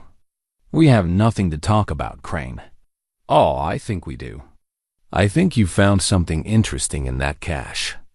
Something Marcus Reed left behind, perhaps. Documents that I've been searching for? You see, my father kept journals too. He wrote about the claim, about the ambush, about the loose ends that were never quite tied up. When I found those journals last year, I realized the claim was still out there, still valuable. And I knew that if anyone could lead me to Reed's backup documentation, it would be you. So you had my cabin searched. I had it watched. When you rode out with your daughter, we knew where you were going. We've been very patient, Mr. Cord. Now our patience is rewarded. Hand over the documents, and you can both ride away. Keep them, and well, there are a lot of ways people can die in these mountains. Accidents happen. Accidents happen. Clara touched Silas's arm. We can't give him the documents. Without them, we have no proof. No leverage. No justice for Marcus or Mother. She was right. But Silas was also looking at 5-to-1 odds, with his daughter's life hanging in the balance. He'd failed to protect Sarah. He'd failed Clara for 16 years. He couldn't fail her now. I need time to think, Silas called out. You have 5 minutes, Crane replied. Then we come in. Silas turned to Clara in the darkness. There's another way out. A crawl space in the back that leads to a crevice in the hillside. It's narrow and dangerous, but it opens up about 50 yards downslope. We used to use it for storage, for keeping things cold in summer. If you can fit through, what about you? I'll buy you time. Give you a head start. Once you're clear, ride for town. Get to Doc Whitmore. Show him everything we found. He'll know who to contact, how to make sure this gets to the right authorities. I'm not leaving you here. Clara. No. Her voice was fierce in the darkness. You don't get to sacrifice yourself. Not after everything. Not after I just found out my mother was murdered and my father spent 16 years grieving when he should have been seeking justice. We leave together or we don't leave at all. Silas felt something break open in his chest. Pride mixed with fear, mixed with a kind of love. He'd forgotten he was capable of feeling. You're just as stubborn as your mother. Good. Now show me this crawl space. They had maybe 3 minutes left. Silas led her to the back of the cache, showed her the gap between stones that opened into a natural passage. It was tight, barely wider than a person's shoulders, but it was there. Clara went first, crawling on her belly with the document case strapped to her back. Silas followed, his wounded legs screaming as he dragged himself through stone that scraped and caught at his clothes. Behind them, they heard Crane's voice. Time's up, Mr. Cord. The sound of men entering the cache, the scrape of boots on stone. Silas kept moving, pulling himself forward inch by inch. The passage seemed to go on forever, pressing in from all sides. But finally he felt Clara's hand grabbing his, pulling him forward into a wider space. They emerged on the hillside, hidden by brush and darkness. Below them, they could see Crane's men around the cache entrance, could hear their shouts of frustration as they realized their quarry had escaped. But Silas knew they had minutes at most before the men spread out, started searching the hillside. The horses, Clara whispered. Where? There. Silas pointed to where they'd tethered their mounts, about 100 yards away. Between them and the horses stood 2 of Crane's men, guarding the animals. They didn't have time for careful planning. They didn't have time for anything but action. Silas checked his rifle, looked at Clara. Can you shoot? Thomas taught me. I'm decent. Good enough. Take my pistol. When I move, you cover the man on the left. I'll take the right. We're not trying to kill anyone, just create enough confusion to get to the horses. Clara nodded, accepting the pistol with steady hands. Silas felt a surge of pride. She was her mother's daughter, all right brave when it mattered, steady under pressure. But she was also his daughter, and that meant she'd inherited his stubbornness and his refusal to quit. They moved down the hillside as quietly as they could, using the brush for cover. When they were 30 yards out, Silas raised his rifle and fired a shot into the air. The 2 guards spun toward the sound, and in that moment of confusion, Clara fired the pistol toward the ground near the left guard's feet. The man jumped back, shouting, thinking he was under direct attack. Silas and Clara ran for the horses. The guards were bringing their weapons up, but they were slow, surprised, disoriented by the sudden attack. Silas reached his mount first, swinging into the saddle despite the agony in his leg. Clara was right behind him, and then they were riding, Racing down the trail with shouts and gunfire erupting behind them, a bullet whined past Silas's head. Another kicked up dirt near his horse's hooves. But they were moving fast now, and in the darkness, they made poor targets. The trail twisted down through the trees, and within minutes, they'd put distance between themselves and their pursuers. They rode hard for an hour, following paths that Silas knew would be difficult to track in the dark. Finally, when he was sure they weren't being followed, he called for a stop. They dismounted in a small clearing, both breathing hard, adrenaline still coursing through their veins. "Are you hit?" Clara asked, checking him for wounds. "No? You?" "No." She laughed, a slightly hysterical sound. "We just escaped 5 armed men, and I'm laughing. Thomas would say I've lost my mind. Your mother would say you were magnificent." Silas touched her shoulder. "You were, magnificent. I've never been more proud of anyone in my life." Clara's eyes filled with tears, but she blinked them back. Don't make me feel things right now. I need to stay angry with you a little longer." "Fair enough." They rode through the rest of the night, following trails that would eventually lead them back to Redemption Creek. As dawn broke over the mountains, painting everything in shades of rose and gold, Silas realized something had shifted between them. They weren't reconciled. Clara had been clear about that, but they were something. Allies, maybe. Partners in seeking justice for the people they'd both lost. And for the first time in 16 years, Silas allowed himself to hope that maybe, just maybe, there was a path forward that didn't involve dying alone on a mountain. They left Redemption Creek as the sun was breaking over the eastern peaks, painting the sky in shades of gold and pink.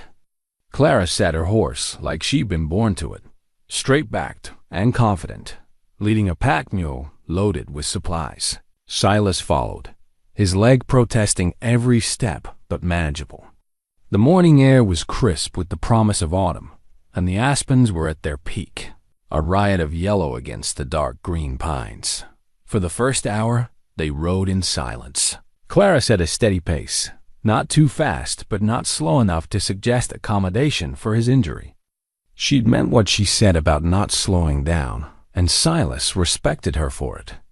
He'd spent too many years being treated as capable to accept pity now.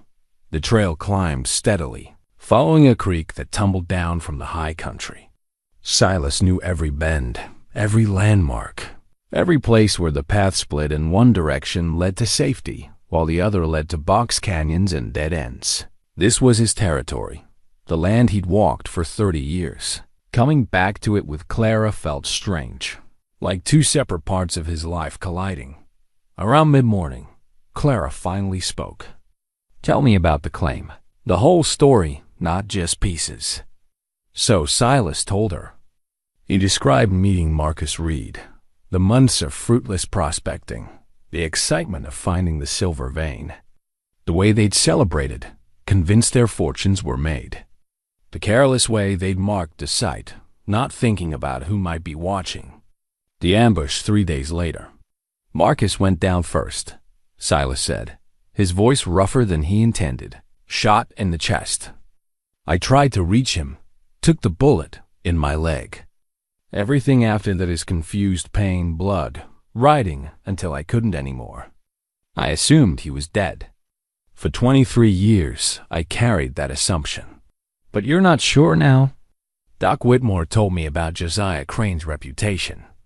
The prospectors who disappeared, the claims that got abandoned under mysterious circumstances. If the Cranes were behind the ambush, they wouldn't have just left Marcus there. They would have wanted information about the exact location of the vein.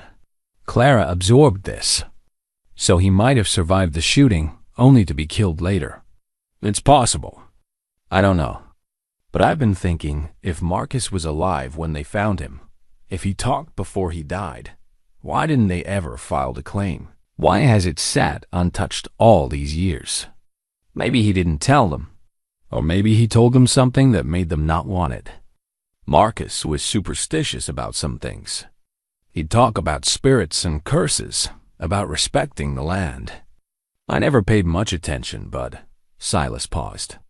There was something he said once about the canyon where we found the silver. Said it had a bad feeling, like we were digging where we shouldn't. I laughed it off.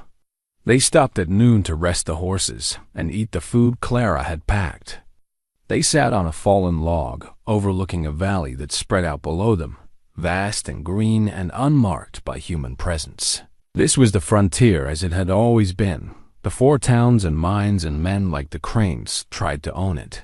Mother used to talk about you, Clara said suddenly. Before she got sick. She'd tell me stories about how you met, about building the cabin, about the life you were making. She made it sound like an adventure. It was, in the beginning.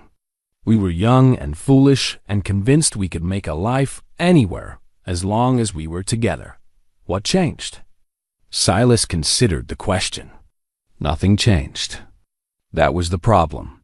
The life we built required constant work, constant vigilance. There was no time for rest, no time for anything soft. Sarah tried to make the cabin a home, but home needs more than 4 walls. It needs community, connection, other people. I was too proud to admit we needed those things. She never complained. No, she was stronger than I ever gave her credit for. When she got sick, his throat tightened. She fought it for weeks. Fever, chills, coughing that shook her whole body. I tried everything I knew, every remedy, every treatment, but I didn't take her to a doctor until it was too late. By the time we got to town, there was nothing anyone could do. Clara's voice was quiet. She died because you waited too long. Yes, and then you left me behind because I reminded you of her. Yes, the honesty lay between them, sharp and painful. But it was truth, and Clara had demanded truth. She deserved at least that much. I used to hate you for it, she said. For years, I'd lie awake at night and imagine confronting you, telling you exactly what your abandonment cost me, all the things I had to learn alone, all the times I needed a parent and had no one. Thomas said I needed to let go of that anger, or it would poison everything good in my life. He was right. Maybe, but letting go of anger isn't the same as forgiveness. I don't know if I can forgive you, Silas. I don't know if I want to. I'm not asking you to. I'm just asking you to let me try to do better now than I did then. They rode on in silence after that, climbing higher into terrain that grew rockier and more challenging. Silas's leg was a constant throb, but he pushed through it. Clara had been right to demand he prove he could keep up. Weakness now would only confirm her worst assumptions about him. By late afternoon, they reached the meadow where Silas kept his cabin. The structure looked smaller somehow, more weathered than he remembered. Seeing it through Clara's eyes, he realized how isolated it really was. No neighbors for miles. No sound but wind and water and the occasional cry of a hawk. For 30 years, this had been his sanctuary. Now it looked more like a prison. Clara dismounted and stood looking at the cabin with an expression Silas couldn't read. This is where you lived. Where Mother lived and died. Where I was born. Yes, it's smaller than I remembered. You were 9 the last time you were here.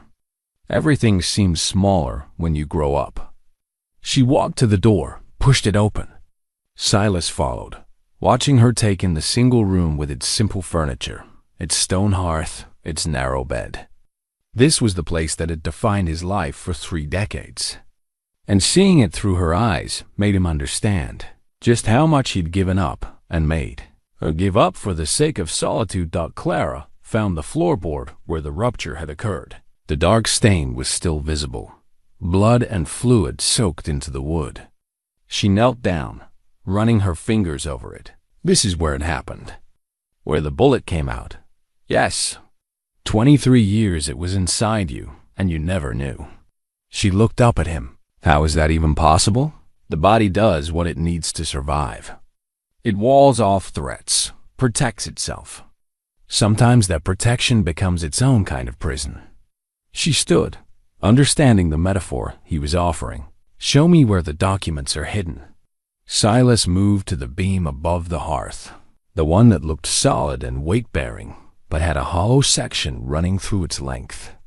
He'd carved it himself when building the cabin, creating a space just large enough for valuables.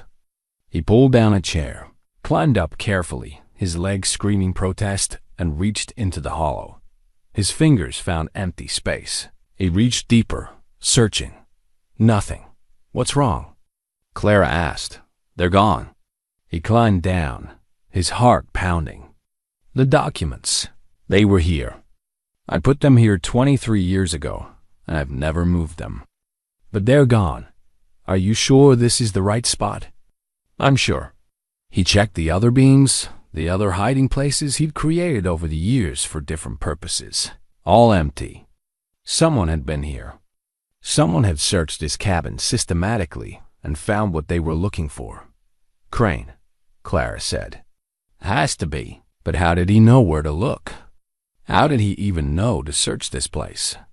They stood in the cabin, and Silas felt the trap closing around them. Crane had the documents now, which meant he had everything he needed: the location of the claim, proof of Silas's partnership with Marcus, all the legal foundation required to challenge the ownership. And they'd ridden 2 days into the wilderness based on the assumption those documents would be here. "We need to search more carefully," Clara said. "Maybe there's something else, something that could help us." They spent the next hour going through everything: old supplies, stored gear, Sarah's few remaining possessions that Silas had kept. Clara found the box of letters she'd sent when she was younger, unopened.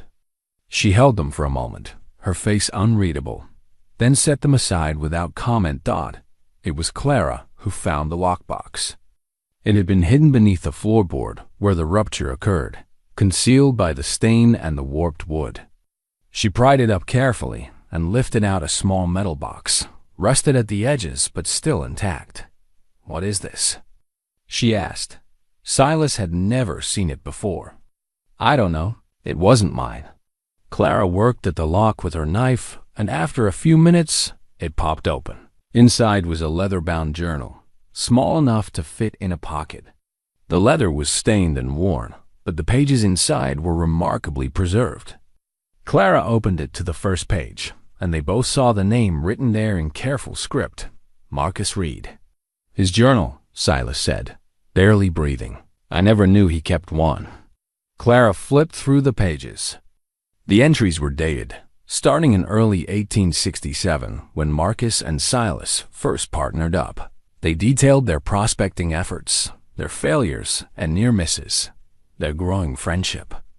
Then, about halfway through, the entries became more focused on the silver claim they'd found. Clara read aloud from an entry dated May 15th, 1868. "Silas thinks we've found our fortune, and maybe we have. But the canyon troubles me. 2 bears, the Cheyenne elder who sold us supplies last week, warned me about this area. Said his people consider it sacred ground, burial sites going back generations. He said white men who disturb it never prosper." I tried to tell Silas, but he dismissed it as superstition. "Maybe it is, but I can't shake the feeling that we're making a mistake." She turned more pages, reading entries that detailed Marcus's growing unease. He'd noticed men watching them. Had seen the same faces in town too many times to be coincidence. The entries grew shorter, more worried. Then came the entry dated May 20th, 1868, 3 days before the ambush. "Someone followed us from town. I'm sure of it now. Silas says I'm being paranoid, but I've hidden this journal and made copies of the claim documents. If something happens to us, if the wrong people get their hands on the originals, at least there will be a record. I've hidden the copies somewhere Silas knows. Somewhere he'll look if he survives, and I don't. The old trapper's cache near Willow Creek. He'll remember." Clara looked at Silas. "Do you know what he's talking about?" "This cache?" Silas's mind was racing. Willow Creek, the trapper's cache. Yes, he knew it. He and Marcus had stumbled across it during their first winter together. An old stone shelter built into a hillside where trappers left supplies for emergencies. They'd used it a few times themselves. "I know where it is," he said. "It's about 3 hours from here, up in the high country. Then we need to go there. Now, it'll be dark in a few hours, which means Crane's men, if they're watching, won't see us leave. We can travel by moonlight if we have to." Clara's jaw was set. If there are copies of those documents, we need them. It's our only leverage. She was right. But Silas was reading ahead in the journal, his hands starting to shake. The entry for May 23, 1868, the day of the ambush, was longer than the others. "They came at dawn," Marcus had written. 6 men with rifles. We didn't stand a chance. Silas took a bullet and got away, thank God. For that at least. I'm hit bad. Chest wound. Probably won't make it. They left me here thinking I was dead, but I'm not. Not yet. I can hear them arguing about what to do next. One of them, his name is Josiah. The others call him Boss. He's saying they need to find Silas. Need to get the location before he reaches help. But another man is arguing. Says this claim is cursed, that the Shine warning was real. Says 3 of their men died in the last month from accidents that weren't accidents. Says they should leave it alone. Josiah won't listen. He never does. Money blinds him to everything else. The entry continued, Marcus's handwriting getting shakier. I'm going to hide this journal where Silas might find it someday. If you're reading this, old friend, know that I don't blame you for leaving. You did what you had to do to survive. They reached the outskirts of Redemption Creek as the sun was climbing toward noon on the second day. Exhausted, hungry, and running on nothing but determination, they made straight for Doc Whitmore's office. The doctor took one look at them and ushered them inside quickly, locking the door behind them. "Good Lord," he said, taking in their disheveled appearance. "What happened?" Silas lowered himself into a chair, his leg burning with pain that went beyond mere injury. "We found Marcus Reed's journal and evidence that Crane's father ordered the ambush in '68, and proof that Sarah was murdered." The words hung in the air, heavy and final. Doc's expression shifted from concern to shock to something harder. "Murdered? Sarah? Are you certain?" Clara produced the journal, opening it to the relevant entries. She read them aloud, her voice steady despite the emotion behind the words. The doctor listened, his face growing darker with each revelation. "Arsenic," he said when she finished. "The symptoms described here, they could match. I treated Sarah myself, and I remember thinking some things didn't fit typical influenza. But I was younger then, less experienced. I trusted the obvious diagnosis." He looked at Silas with something like anguish. "If I'd been more thorough, you had no reason to suspect murder," Silas said. "None of us did. That was the point. They made it look natural so I'd stay isolated, stay broken, never come looking for answers." Doc took the journal, reading through it carefully. Then Clara showed him the claim documents, the map with its markings of sacred ground, all the evidence they'd retrieved from the cache. When he finally looked up, his expression was grim. "This is damning. Conspiracy to commit murder, claim jumping, potentially desecration of native burial grounds. If we can get this to the territorial authorities, we can't," Silas interrupted. "The sheriff is in Crane's pocket. Half the town depends on his mining operations for work. The local judge invested in Crane's last venture. We go through normal channels. This evidence disappears, and so do we. Ben, what do you propose?" "We need someone with authority who isn't connected to Crane. Someone who can't be bought or intimidated." Doc was quiet for a moment, thinking. "There's a U.S. Marshal based in Cheyenne. Name's William Tate. I met him years ago when he was investigating fraud in mining claims. He's honest, thorough, and he has jurisdiction over federal crimes. Desecration of native burial grounds would fall under that category, especially if it involves treaty violations. How long would it take to get word to him? Telegraph to Cheyenne. Maybe a day for him to ride here if he's not already occupied elsewhere. 2 days total if we're lucky. That's 2 days we need to stay alive and keep this evidence safe, Clara said. Crane knows we have something. He'll come for us. Then we need to be smart. Doc moved to his desk, pulled out paper and pen. I'll send the telegraph immediately. But we need backup here, people we can trust. 2 Bears, the Cheyenne elder. If we can get word to him about the sacred ground issue, his people will have a stake in this. They'll help protect you. Silas nodded. 2 Bears. The name Marcus had mentioned in his journal, the man who'd warned them away from the canyon. If he was still alive, still in the area, he might remember the old claim, might remember the warning he'd given 2 young prospectors decades ago. Where can we find him? Silas asked. He usually camps about 5 miles north of town, near the old trading post. I see him sometimes when he comes in for supplies. Doc stood. I'll send the telegraph first, then go find 2 Bears myself.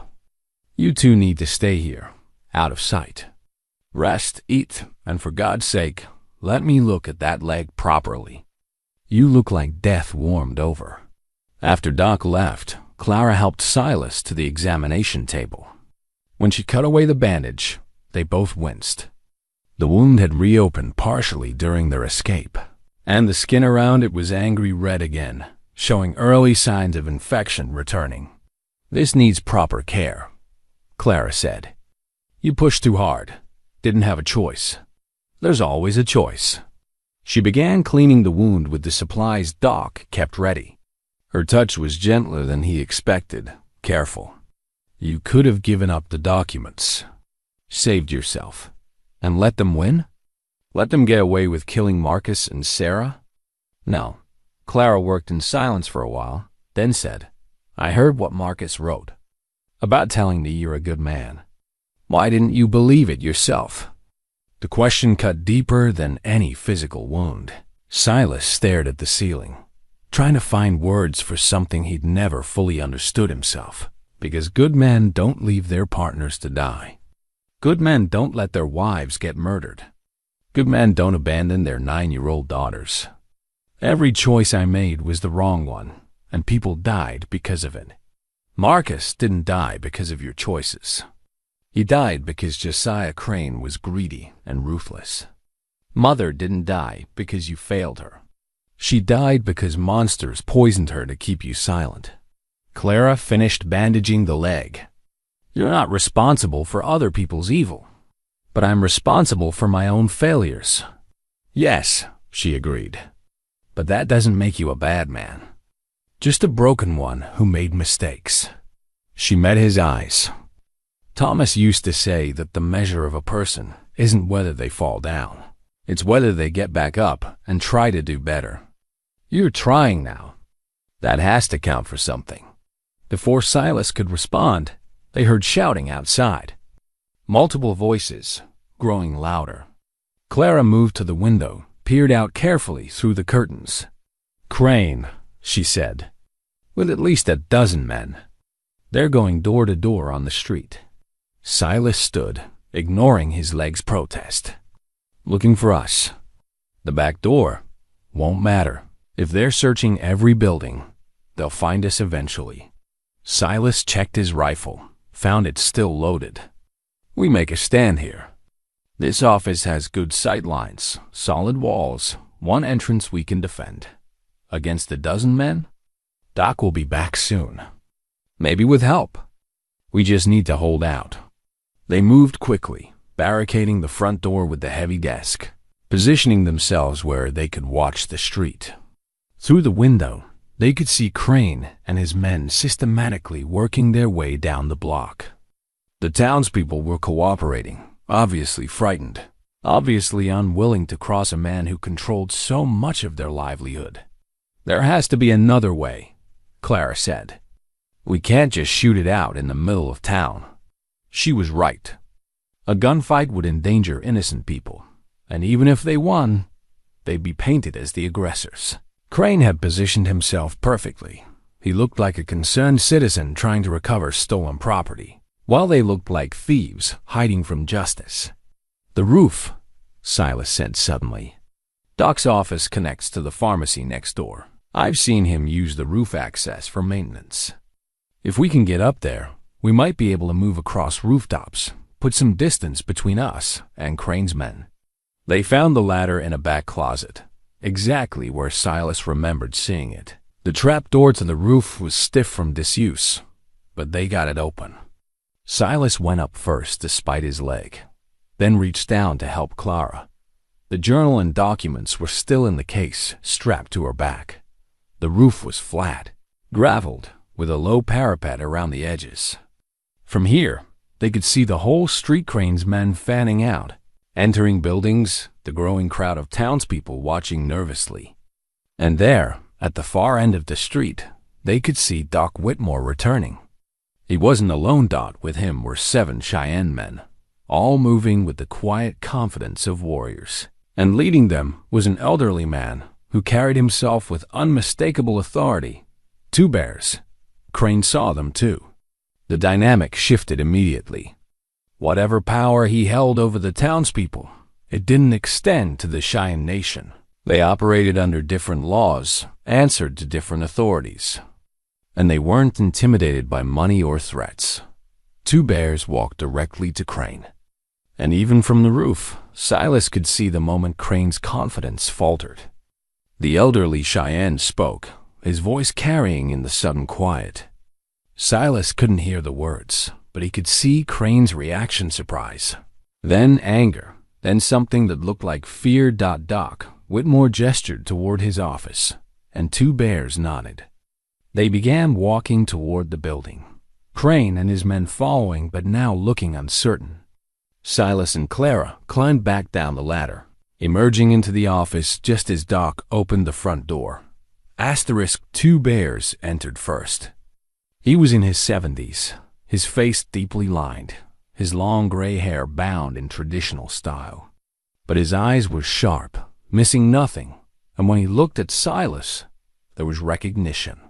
"Silas Cord," he said in English tinged with the accent of his native tongue. "I remember you. And Marcus Reed. You came to me for supplies in 1868. I warned you about the canyon." "You did," Silas acknowledged. "We should have listened. Many young men do not listen. They see silver and forget that some ground is sacred." 2 bears looked at Clara. "This is your daughter. She has your eyes and your stubborn spirit. This is Clara." 2 bears nodded to her with respect, then turned as Jasper Crane pushed into the office, his men crowding behind him. "This is private property," Crane said. "These people have stolen documents that belong to me. Belong to you?" 2 bears' voice was quiet but carried absolute authority. "Or do they belong to the spirits of my ancestors, whose burial ground you wish to desecrate?" Crane's face flushed. "I don't know what you're talking about. Don't you? Dr. Whitmore has told me about the journal, about the map showing Cheyenne sacred sites, about your father's crimes and your intention to continue them." 2 bears stepped closer to Crane. "The canyon you seek, the silver you want to mine, it runs through burial grounds protected by treaty. Federal treaty. To disturb it is not just morally wrong. It is illegal. You can't prove. We can prove everything," Doc Whitmore said, pulling out the documents Clara had given him. Marcus Reed documented it all. The location, the sacred sites, the warnings he received. And there's more evidence of murder, conspiracy, crimes that will bring federal marshals down on you and everyone connected to your operation. Crane looked around, seeing his position crumbling. The townspeople had gathered outside the office, listening.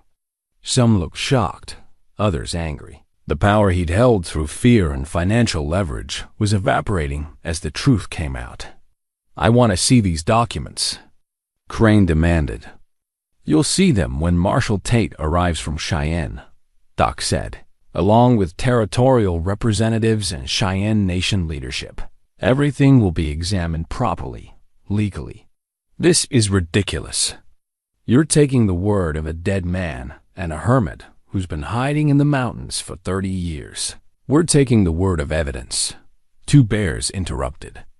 Of documents, of journals, of facts, and we're taking the word of conscience. The land speaks to those who listen, Mr. Crane. It told Marcus Reed he was wrong to dig there. It told your father the same thing, but he refused to hear. How many men died working your father's claims? How many accidents that weren't accidents? Crane's face had gone pale. You can't prove any connection. Actually, we can, came a new voice from the doorway. Everyone turned. Standing there was a woman in her 60s, well-dressed, but with the weathered face of someone who'd lived through hardship. She pushed into the office, her eyes fixed on Crane. Mrs. Hartwell, Crane said, and there was something in his voice surprise mixed with fear. This doesn't concern you. Doesn't concern me? My husband died in your father's mine in 1872. Tunnel collapse, they said. Accident, they said. But James had written me letters before he died. Mr. Crane. Letters about dangerous conditions, about corners being cut, about warnings ignored. Letters I've kept all these years. She pulled a bundle of yellowed envelopes from her bag. If we're bringing evidence into the light, let's bring all of it. Other people were pushing forward now, emboldened by Mrs. Hartwell's courage. A man with a scarred face stepped up. My brother lost his arm in the crane. Operation in '79. Crane's father paid him $50 and told him to stay quiet about the faulty equipment. $50 for an arm and a livelihood. More voices joined in, a chorus of grievances long suppressed by fear and economic dependence. The dam had broken, and 20 years of silence was pouring out. Crane backed toward the door, his men forming a protective circle around him. This is slander. I'll sue every one of you. Go ahead, Doc Whitmore said. Sue us in federal court, where all this evidence will be presented officially, where the Cheyenne Nation will have standing, where your father's crimes and your intentions will be examined by judges who aren't in your pocket. Crane looked around at the growing crowd, at the hostile faces, at Two Bears and his warriors blocking any easy escape. His empire, built on his father's crimes and maintained through intimidation, was collapsing around him. This isn't over, he said, trying to maintain some dignity. I have lawyers, resources, and we have truth, Clara said, speaking for the first time. She stepped forward, holding Marcus's journal. This is Marcus Reed's testimony from beyond the grave. Every crime, every warning, every detail. Your father killed him, probably tortured him first to get information. And when that didn't work, your father had my mother poisoned to keep my father from ever seeking justice. How many others, Mr. Crane? How many other innocent people died so your family could get rich? The crowd was murmuring now, angry. Several men had moved to block the door, preventing Crane's exit. The sheriff, who'd been notably absent until now, appeared in the doorway looking uncomfortable. He'd clearly been avoiding the confrontation, knowing his ties to Crane would be exposed. Sheriff, Two Bears said formally, I'm placing Jasper Crane under citizen's arrest pending arrival of the federal marshal. Charges include conspiracy to desecrate sacred sites, suppression of evidence, and conspiracy to commit murder. Will you honor that arrest, or will you reveal yourself as corrupt? The sheriff looked at Crane, at the crowd, at the Cheyenne warriors, and made the calculation every lawman eventually has to make principle or profit. To Silas's surprise, he chose principle. I'll honor it, he said quietly. He pulled his handcuffs from his belt and walked toward Crane. Mr. Crane, you're under arrest. You'll be held in the town jail until Marshal Tate arrives. Crane tried to resist, but his men had melted away into the crowd, unwilling to face down an entire town plus Cheyenne warriors for a man whose crimes were now public knowledge. The handcuffs clicked shut, and Jasper Crane, who'd arrived in town that morning as one of its most powerful citizens, was led away as a prisoner. The crowd began to disperse, buzzing with conversation. Mrs. Hartwell approached Silas and Clara. "Thank you," she said simply, "for having the courage to stand up, for bringing the truth out after all these years." Others echoed her thanks as they filed out. Doc Whitmore closed the door after the last of them, leaving just Silas, Clara, Two Bears, and the doctor in the suddenly quiet office. Two Bears looked at the journal Clara still held. "May I see it?" She handed it to him carefully. He opened it to Marcus's entries about the sacred ground, reading slowly. When he looked up, there were tears in his eyes. "Marcus Reed heard the spirits," he said. "He felt their warning and tried to honor it. That takes wisdom." He closed the journal gently. "Your partner was a good man, Silas Cord. He tried to do right, even though it cost him his life." "He did," Silas agreed, his throat tight. "Better than me." "No, just different. You survived, so the truth could eventually come out. He died trying to protect it. Both are necessary." Two Bears handed the journal back. "When the marshal comes, when this matter is settled legally, my people will want to hold a ceremony. For Marcus Reed, for your wife, for all who died because of crane greed. Will you come?" "We'll come," Clara said, answering for both of them. Two Bears nodded. "Good, and to claim the silver. It will stay in the ground." "It will," Silas promised. Marcus was right. Some things aren't worth the cost. After Two Bears and his warriors left, Silas lowered himself into a chair, suddenly exhausted beyond measure. The adrenaline that had kept him going for 2 days was gone, leaving only pain and weariness. Clara sat beside him, equally drained. "It's over," she said. "Isn't it?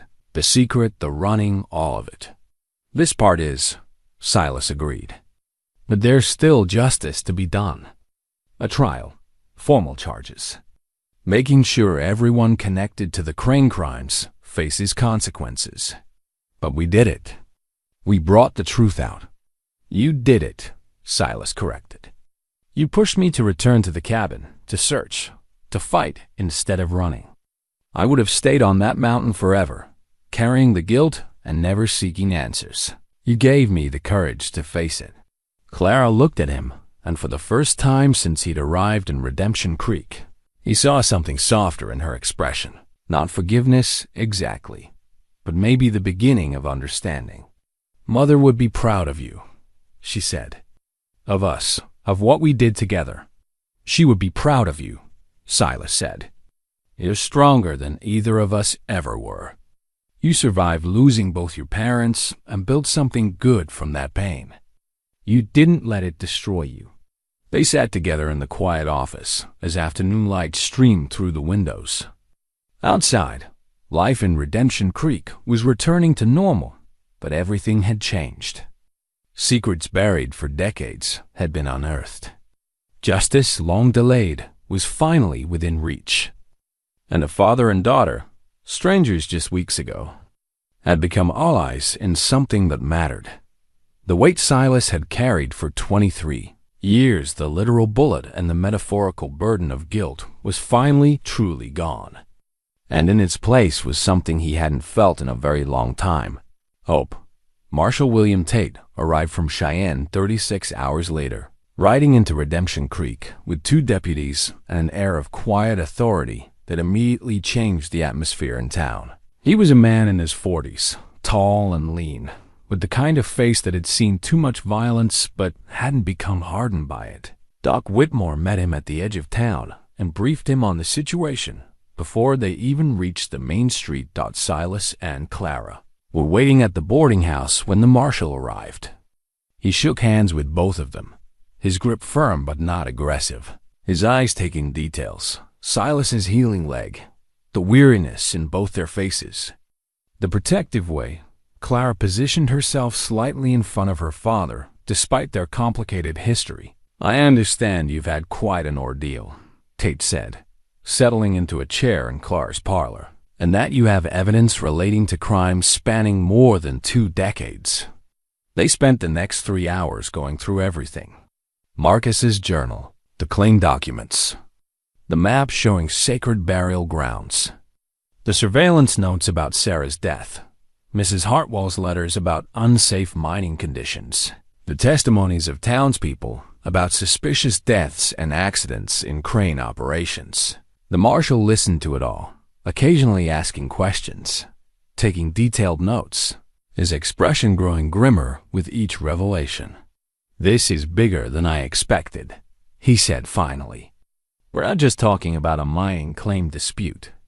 We're looking at multiple homicides, conspiracy, treaty violations, systematic corruption. This will require federal prosecutors, probably a grand jury, definitely involvement from the Cheyenne Nation's legal representatives." The canyon opened before them like a wound in the earth. Red rock walls rose on either side, streaked with iron and minerals that caught the morning sun. The entrance was narrow, maybe 20 feet across, but it widened as it penetrated deeper into the mountain. Silas sat his horse at the mouth of it, and the memories came flooding back so vividly he could almost smell the gunpowder, almost hear Marcus's voice echoing off the stone. "This is it," he said quietly. The marshal dismounted, gesturing for the others to do the same. "We go on foot from here. Stay together. Stay alert. Mr. Cord, lead the way." Silas climbed down from his horse, his leg protesting but holding. Clara was beside him immediately, ready to help if needed, but he waved her off.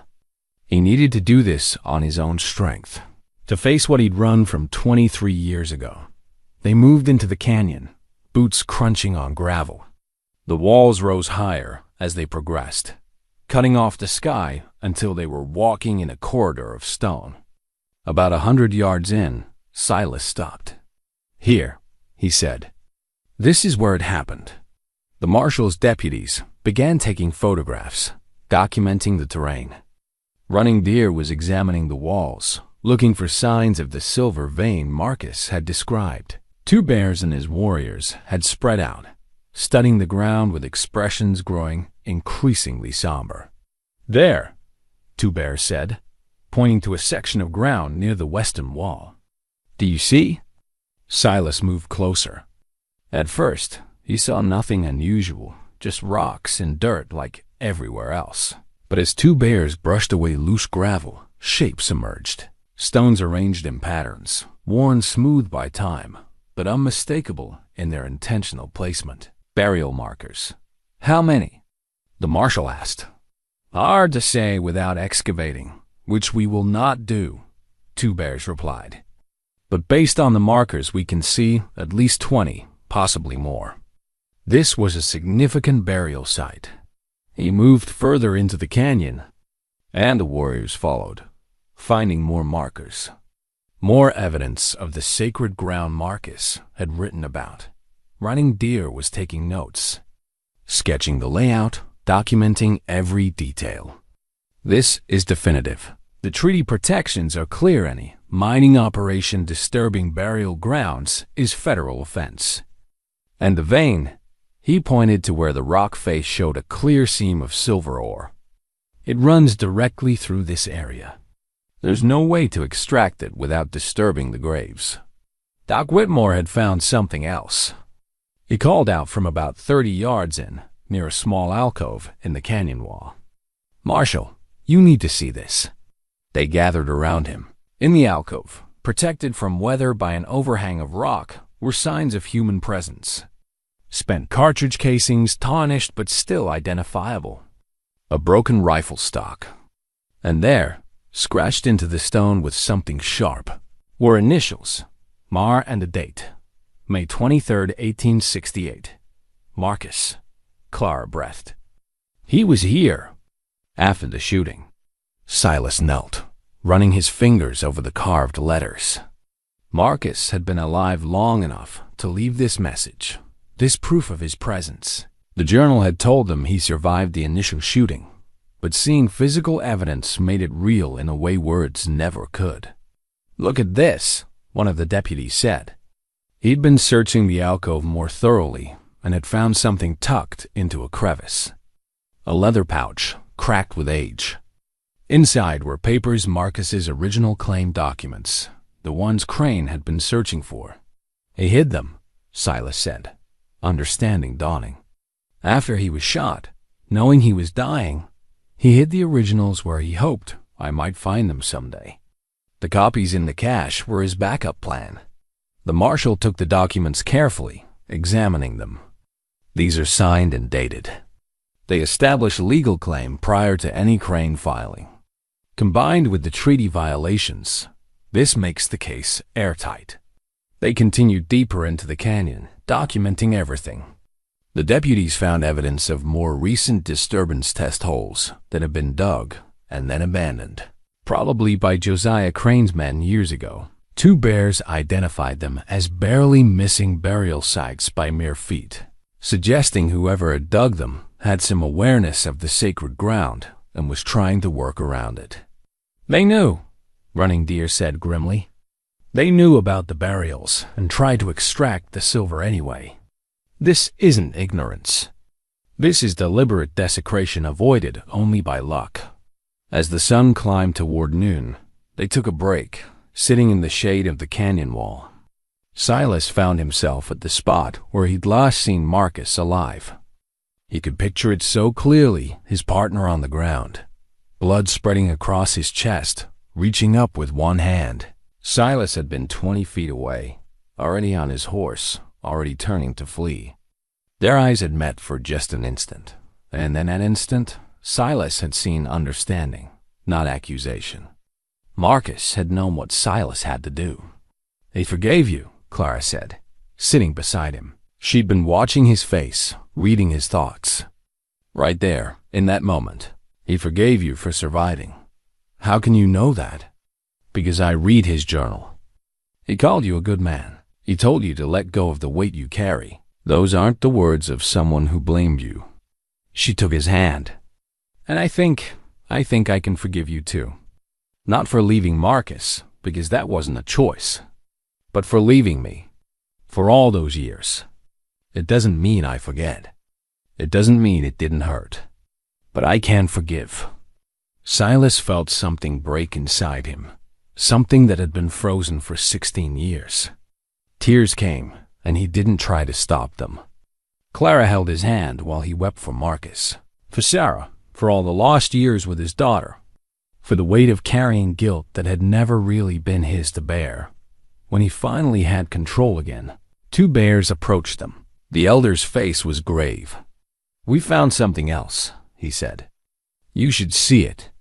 They followed him to the far end of the canyon, where it narrowed to almost nothing before ending at a rock wall. There, in a small cave-like depression, they found bones. Human bones, partially covered by rocks that had been deliberately placed. "Someone buried him," the marshal said. "Or tried to. This is probably Marcus," Silas finished. "They killed him and left him here." 2 bears knelt beside the remains with reverence. "We will need to remove him properly. Give him the burial he deserves. But first, the marshal will need to document this as evidence." The next hours were somber. The deputies photographed the site from every angle. Doc Whitmore examined the bones with his medical knowledge, noting what he could about the manner of death. The skull showed trauma consistent with blunt force, not gunshot wounds. "They beat him," Doc said quietly, "probably trying to get information about the claim's exact boundaries. When he wouldn't or couldn't tell them, they killed him and hid the body." It was Clara who found the final piece of evidence, a pocket watch, tucked among the rocks near the bones.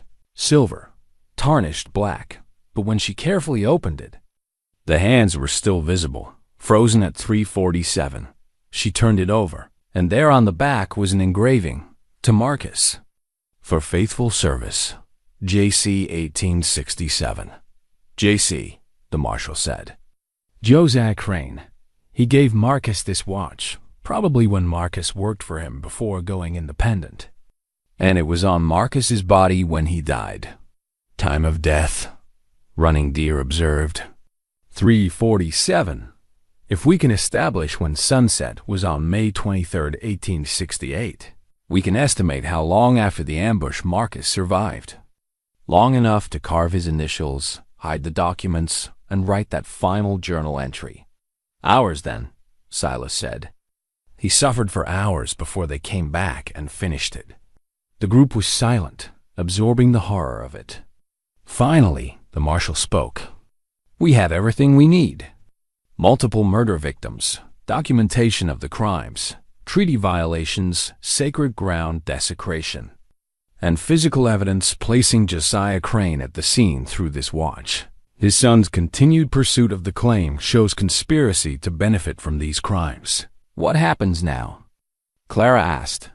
Now, we document everything properly, collect the evidence, and I take it to the federal prosecutor. The Cheyenne Nation files their complaint about treaty violations. We build a case that can't be dismissed or moved to a sympathetic territorial court. And Jasper Crane stands trial for conspiracy to profit from his father's murders. Will it stick? Or will his lawyers find a way out? With this evidence, it'll stick. The marshal looked around the canyon. This place tells a story. Murder, greed, desecration, decades of cover-up. But also courage, Marcus trying to protect the truth, Silas surviving to eventually reveal it, Clara pushing for justice. That story is more powerful than any legal maneuvering. They spent the rest of the day finishing their documentation. As the sun began setting, painting the canyon walls in shades of red and gold, two bears performed a ceremony for Marcus.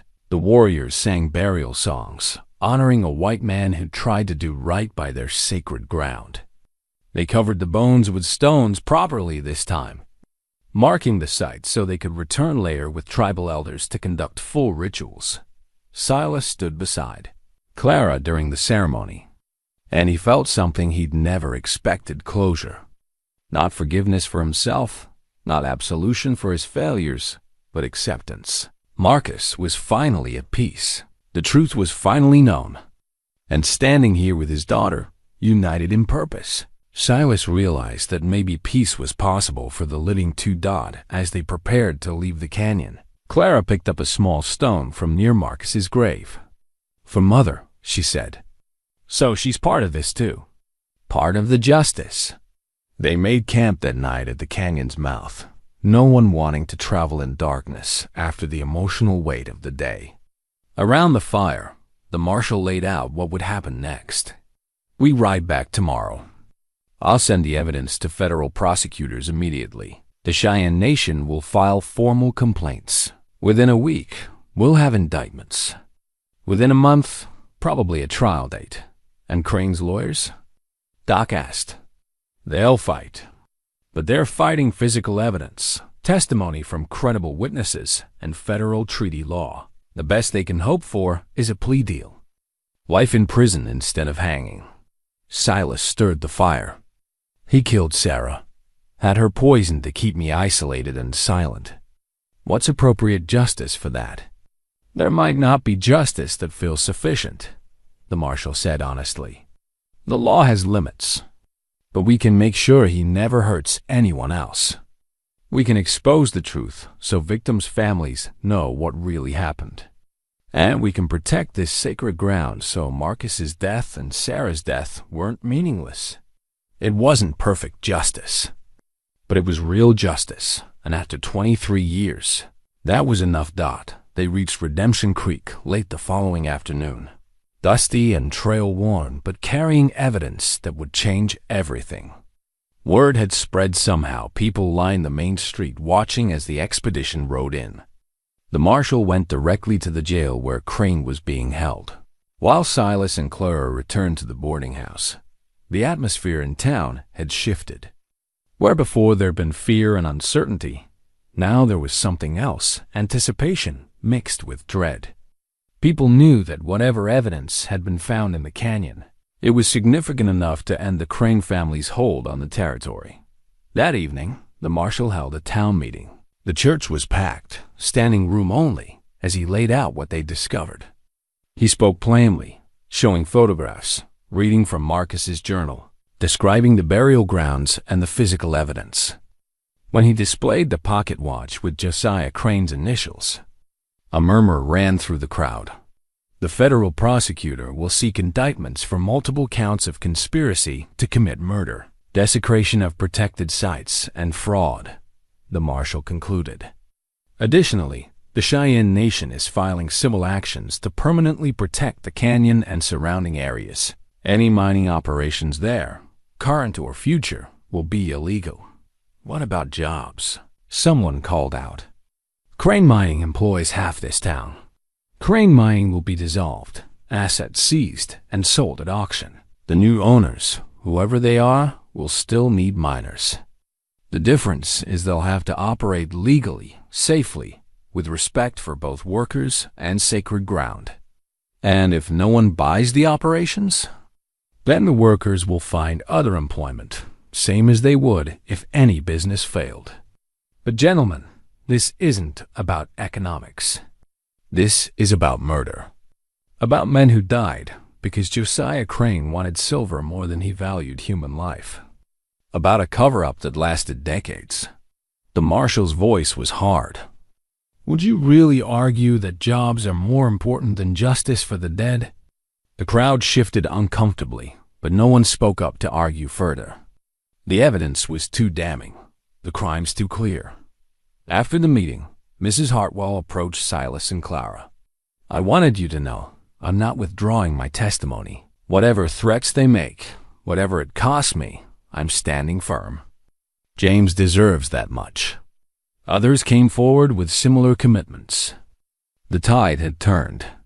Fear was giving way to anger, and anger to determination that the truth be told fully. That night, as Silas lay in bed at the boarding house, he heard shouting from the street. He moved to the window and saw flames. The jail was on fire. People were running with buckets, trying to fight the blaze, but it had already spread through the old wooden structure. Through the smoke and chaos, Silas saw figures on horseback riding out of town. One of them looked like Jasper Crane. He grabbed his rifle and rushed downstairs, where Clara was already at the door. The marshal came running up, his face furious. He's escaped, Tate said. Someone set the fire as a distraction. When we evacuated the prisoners, Crane's lawyers were waiting with horses. They're headed north, probably making for the territorial border. We have to go after them, Silas said. Not we, me, and my deputies. You're not law enforcement, Mr. Cord. That man killed my wife. Killed my partner. You think I'm staying behind? The marshal looked at him, measuring, then nodded. Get your horse, but you follow my orders. Understand? This is an arrest, not vengeance. They rode out within 15 minutes, the marshal. His two deputies, Silas, Doc Whitmore, who insisted on coming, and Running Deer representing the Cheyenne Nation's interests. The tracks were easy to follow in the moonlight, heading north through terrain Silas knew well. Crane was moving fast, but not cautiously, leaving a clear trail. He's heading for the mountain pass, Silas said. Beyond that is territorial boundary, and he probably thinks he can disappear across the line. How long to reach the pass? 4 hours at the pace he's setting.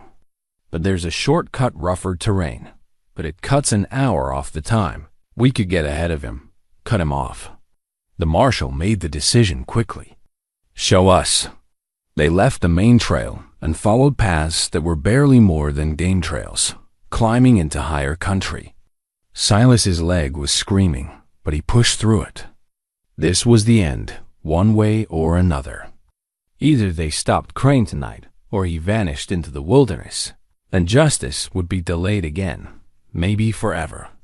The shortcut was as rough as Silas remembered. Steep climbs, narrow passages, places where they had to dismount and lead the horses. But it saved time, and as dawn was breaking, they reached the pass before Crane's party. The pass was a natural bottleneck-high rock walls on either side, a narrow trail through the middle. Perfect for an ambush, which was probably why Crane had chosen it. What he didn't know was that they'd beaten him there. The marshal positioned his men deputies on either side of the trail, rifles ready. Silas found cover behind a boulder where he could see the approach. Running Deer was beside him, bow strung and ready, preferring traditional weapons for this purpose. They didn't have long to wait. As the sun rose, they heard horses coming fast. Crane's party came into view, the man himself in front, his 2 lawyers flanking him, and 2 hired guns bringing up the rear. 5 men total, all armed. "Jasper Crane," the marshal called out. "You're under arrest. Surrender peacefully and no one gets hurt." Crane reined in his horse, looking around as he realized he was surrounded. His hand moved toward his gun, and the hired men behind him started to draw. "Don't," the marshal warned. "You're outnumbered and outgunned. This doesn't have to end in blood." For a moment, it could have gone either way. Then one of the lawyers made a break for it, spurring his horse back the way they'd come. The movement triggered chaos. The hired guns opened fire, and the marshal's deputies returned it. Horses reared and screamed. Men dove for cover. Silas saw Crane wheeling his horse around, trying to escape in the confusion. Without thinking, operating on instinct honed by decades of survival, Silas stepped out from cover and fired. The shot took Crane's horse in the leg, not a killing shot, but enough to bring it down. Crane tumbled from the saddle, hitting the ground hard. The gunfight lasted less than a minute. One of the hired guns went down with a bullet in his shoulder. The other threw down his weapon and surrendered. The lawyers, seeing no escape, did the same. And Crane lay on the ground, dazed from the fall, his leg twisted at an angle that suggested it was broken. The marshal approached with his gun drawn. "Jasper Crane, you're under arrest for escape from custody, conspiracy to commit murder, and about 20 other charges we'll discuss on the way back to town." Crane looked up at him, at the ring of armed men, and seemed to deflate. The fight went out of him all at once. "My father built an empire," he said. "From nothing, he built something that should have lasted generations." "Your father built a mountain of corpses," the marshal replied. "And you tried to make it higher. That's not an empire. That's a monument to greed." They bound Crane's hands and splinted his leg well enough for travel. The sun was fully up now, warming the air, and as they prepared to ride back, Silas stood looking out at the mountains that had been his home for 30 years. This landscape had witnessed everything: Marcus's death, Sarah's poisoning, his own self-imposed exile, and now this final confrontation. The weight of all those years settled on him, but it felt different now. Not the crushing burden of guilt, but something lighter. Recognition, maybe. Understanding that he'd done what he could with what he knew. And that was enough. Clara had stayed in town, but Silas knew she'd be waiting. They'd ride back together, and this time when he left, if he left, it would be with her blessing, not her resentment. The journey back was slow. Crane couldn't ride with his broken leg, so they fashioned a travois to drag him. The man was silent most of the way, lost in thoughts of his crumbling legacy. The lawyers tried to maintain their professional demeanor, but you could see the fear in their eyes. They bet on Crane's escape and lost, and now they'd face charges themselves. They reached Redemption Creek by mid-afternoon. The town turned out to watch Crane being brought back in, bound and broken. Some people cheered. Others just watched in silence, processing the fall of the family that had dominated their lives for decades. Doc Whitmore took charge of treating Crane's leg, setting the break with professional efficiency and zero sympathy. The marshal placed him under guard in a reinforced building, the old bank, which had thick walls and few windows, while arrangements were made for transport to federal custody in Cheyenne. That evening, exhausted beyond measure, Silas returned to the boarding house. Clara was waiting in the parlor, and when she saw him, relief flooded her face. She stood and moved toward him, and without thinking, without the careful distance they'd maintained, they embraced. Father and daughter, finally, truly connected. "It's over," she said into his shoulder. "It's over," he agreed. "Justice is done." They stood like that for a long moment, and Silas felt the last piece of the weight he'd carried for 23 years finally lift. The bullet was gone. The truth was known. The guilty would face consequences. And perhaps most importantly, he and Clara had found each other again. Later, sitting together in the quiet boarding house, Clara said, "What happens now?" "For you, I mean. Do you go back to the mountain?" "I don't know," Silas admitted. "Part of me wants to. It's the only home I've known for 3 decades. But another part," he looked at her, "another part wants to stay, to make up for lost time, to know my daughter as an adult, not just the child I left behind." "You can't make up for lost time," Clara said, but her voice was gentle. "What's gone is gone, but you can choose what comes next." "We both can. What do you want?" Clara thought about it, really considered it. "I want to know you. The real you, not the ghost I've been angry at for 16 years. I want to understand why you made the choices you did, even if I don't agree with them. And I want," she paused, "I want to believe that family can be rebuilt, even after it's been broken." "That sounds like a good start," Silas said. They sat together in the lamplight, and for the first time in longer than either could remember, the future felt like something other than a burden. It felt like possibility. 3 months had passed since that night in the pass, and autumn had given way to the first snows of winter. Silas stood at the window of Clara's boarding house, watching the flakes drift down onto Redemption Creek's main street. The town looked peaceful under its blanket of white, transformed from the tense, fearful place it had been into something more hopeful. The trial had concluded 2 weeks ago in Cheyenne. Federal prosecutors had presented the evidence: Marcus's journal, the documents from the cache, the physical findings from the canyon, testimony from 2 bears and the tribal elders about the sacred burial grounds. Doc Whitmore had testified about Sarah's symptoms and the likelihood of arsenic poisoning, Mrs. Hartwell, and a dozen other. Townspeople had spoken about unsafe mining practices and suspicious deaths over the years. The pocket watch with Josiah Crane's initials, found with Marcus's remains, had been particularly damning. Jasper Crane had been convicted on multiple counts: conspiracy to commit murder, desecration of protected sites under federal treaty law, fraud, and criminal enterprise. The judge had sentenced him to life in prison with no possibility of parole. His lawyers, convicted of aiding a fugitive, received 5 years each. The Crane mining operations had been dissolved. Assets seized and sold at auction to pay restitution to victims' families.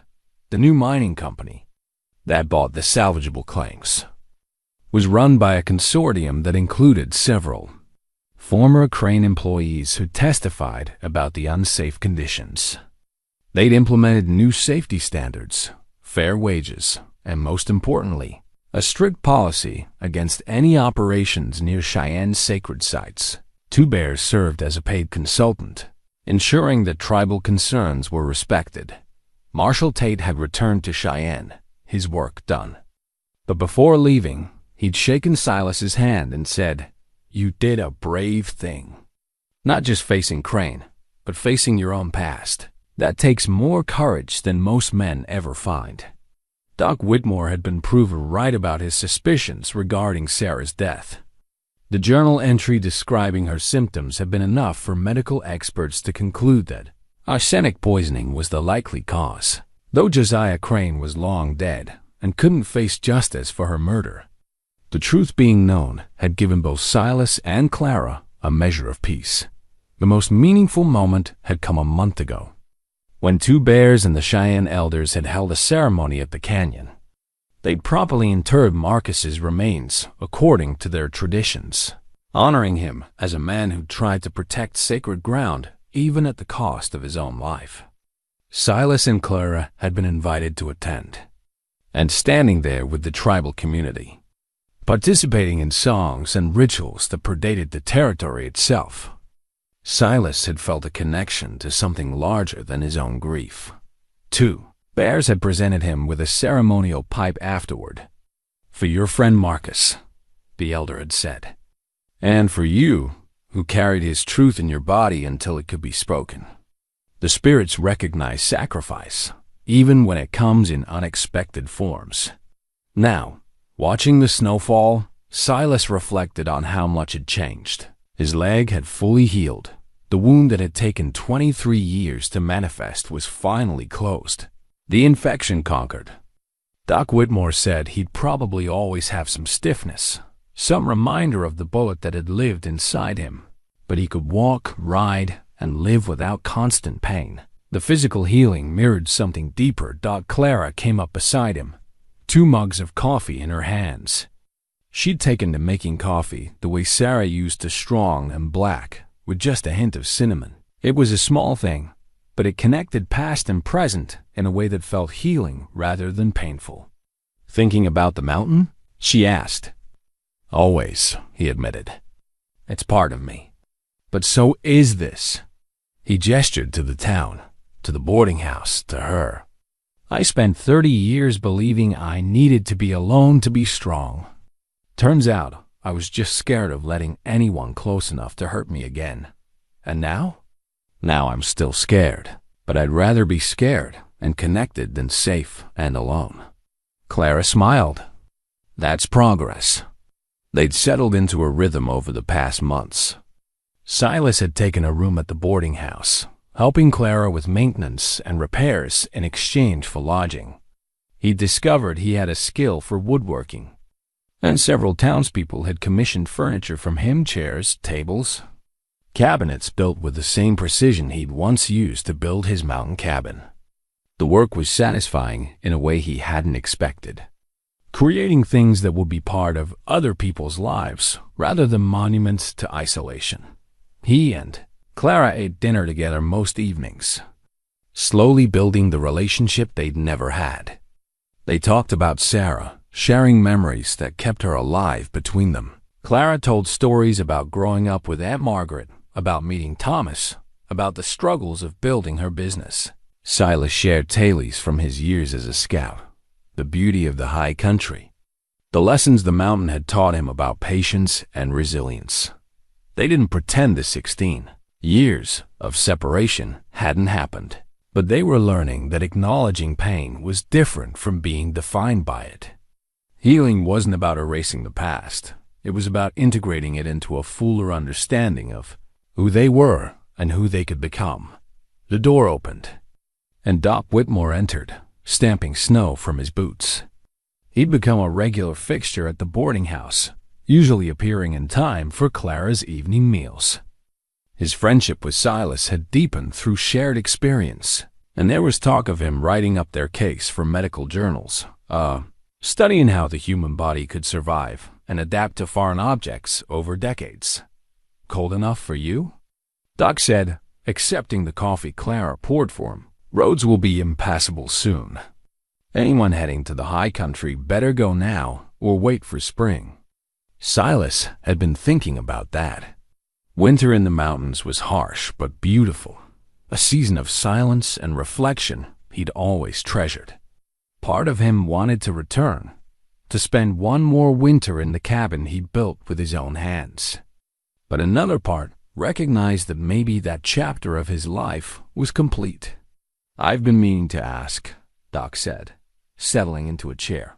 "What are you planning to do with that cabin? Can't let it sit empty all winter. Place will fall apart." "I know," Silas said. "I've been thinking about that." Clara was watching him with an expression he couldn't quite read. And I think he paused, making sure this was what he really wanted. "I think I should sell it. Or give it to someone who'd use it properly. The trapping life, the isolation, that's not who I need to be anymore." Clara's eyes filled with tears, but she was smiling. "You staying? In town? If you'll have me. I know I'm not easy to live with. I'm set in my ways, stubborn."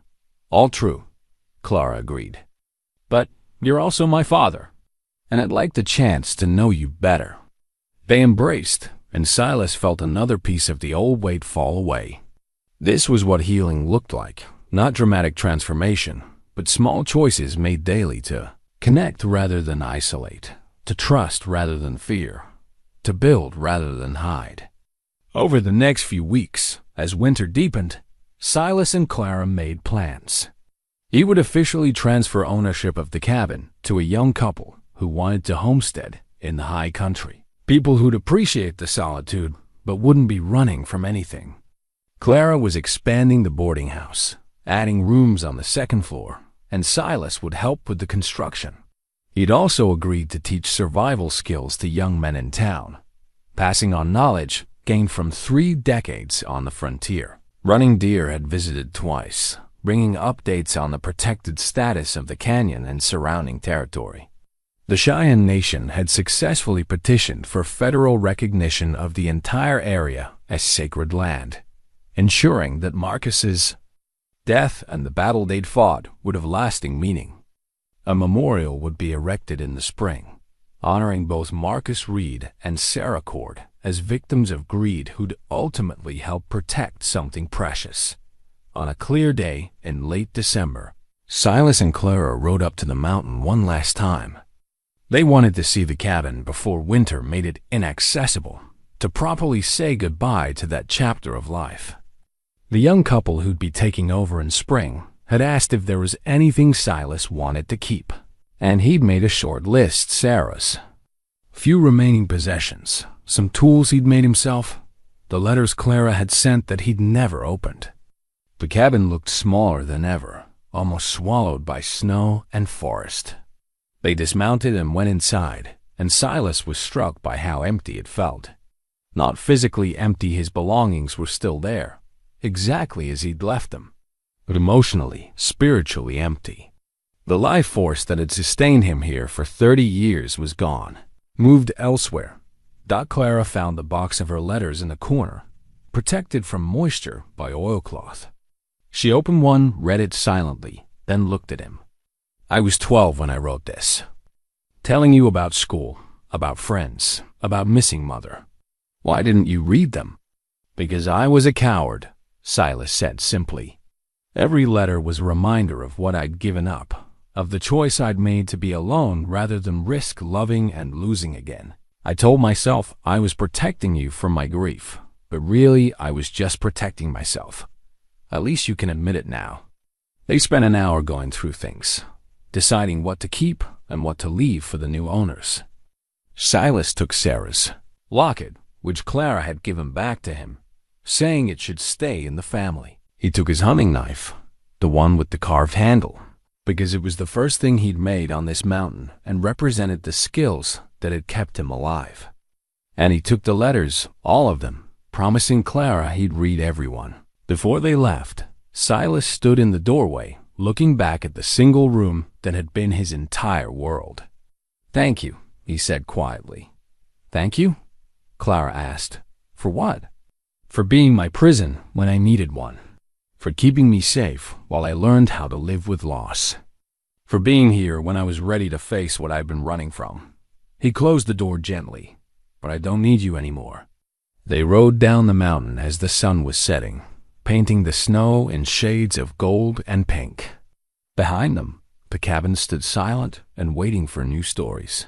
Ahead, Redemption Creek glowed with lamplight and the promise of warmth and community. That night, sitting in Clara's parlor with the fire crackling and the snow falling softly outside, Silas finally opened the letters.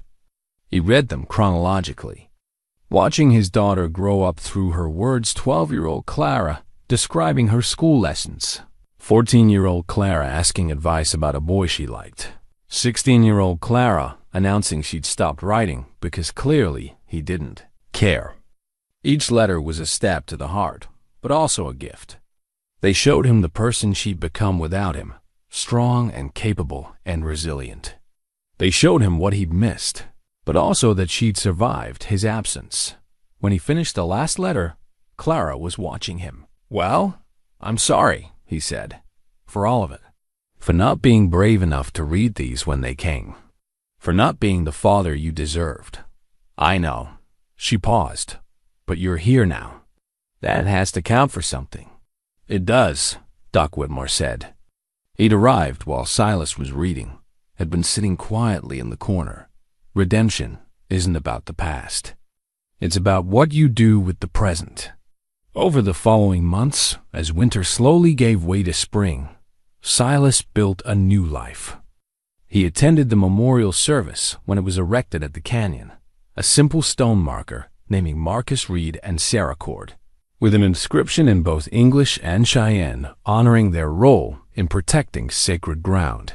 2 bears blessed the site, and townspeople came to pay respects, many of them former Crane employees who'd found better work and wanted to honor the truth that had freed them from fear. Silas and Clara's relationship continued to deepen.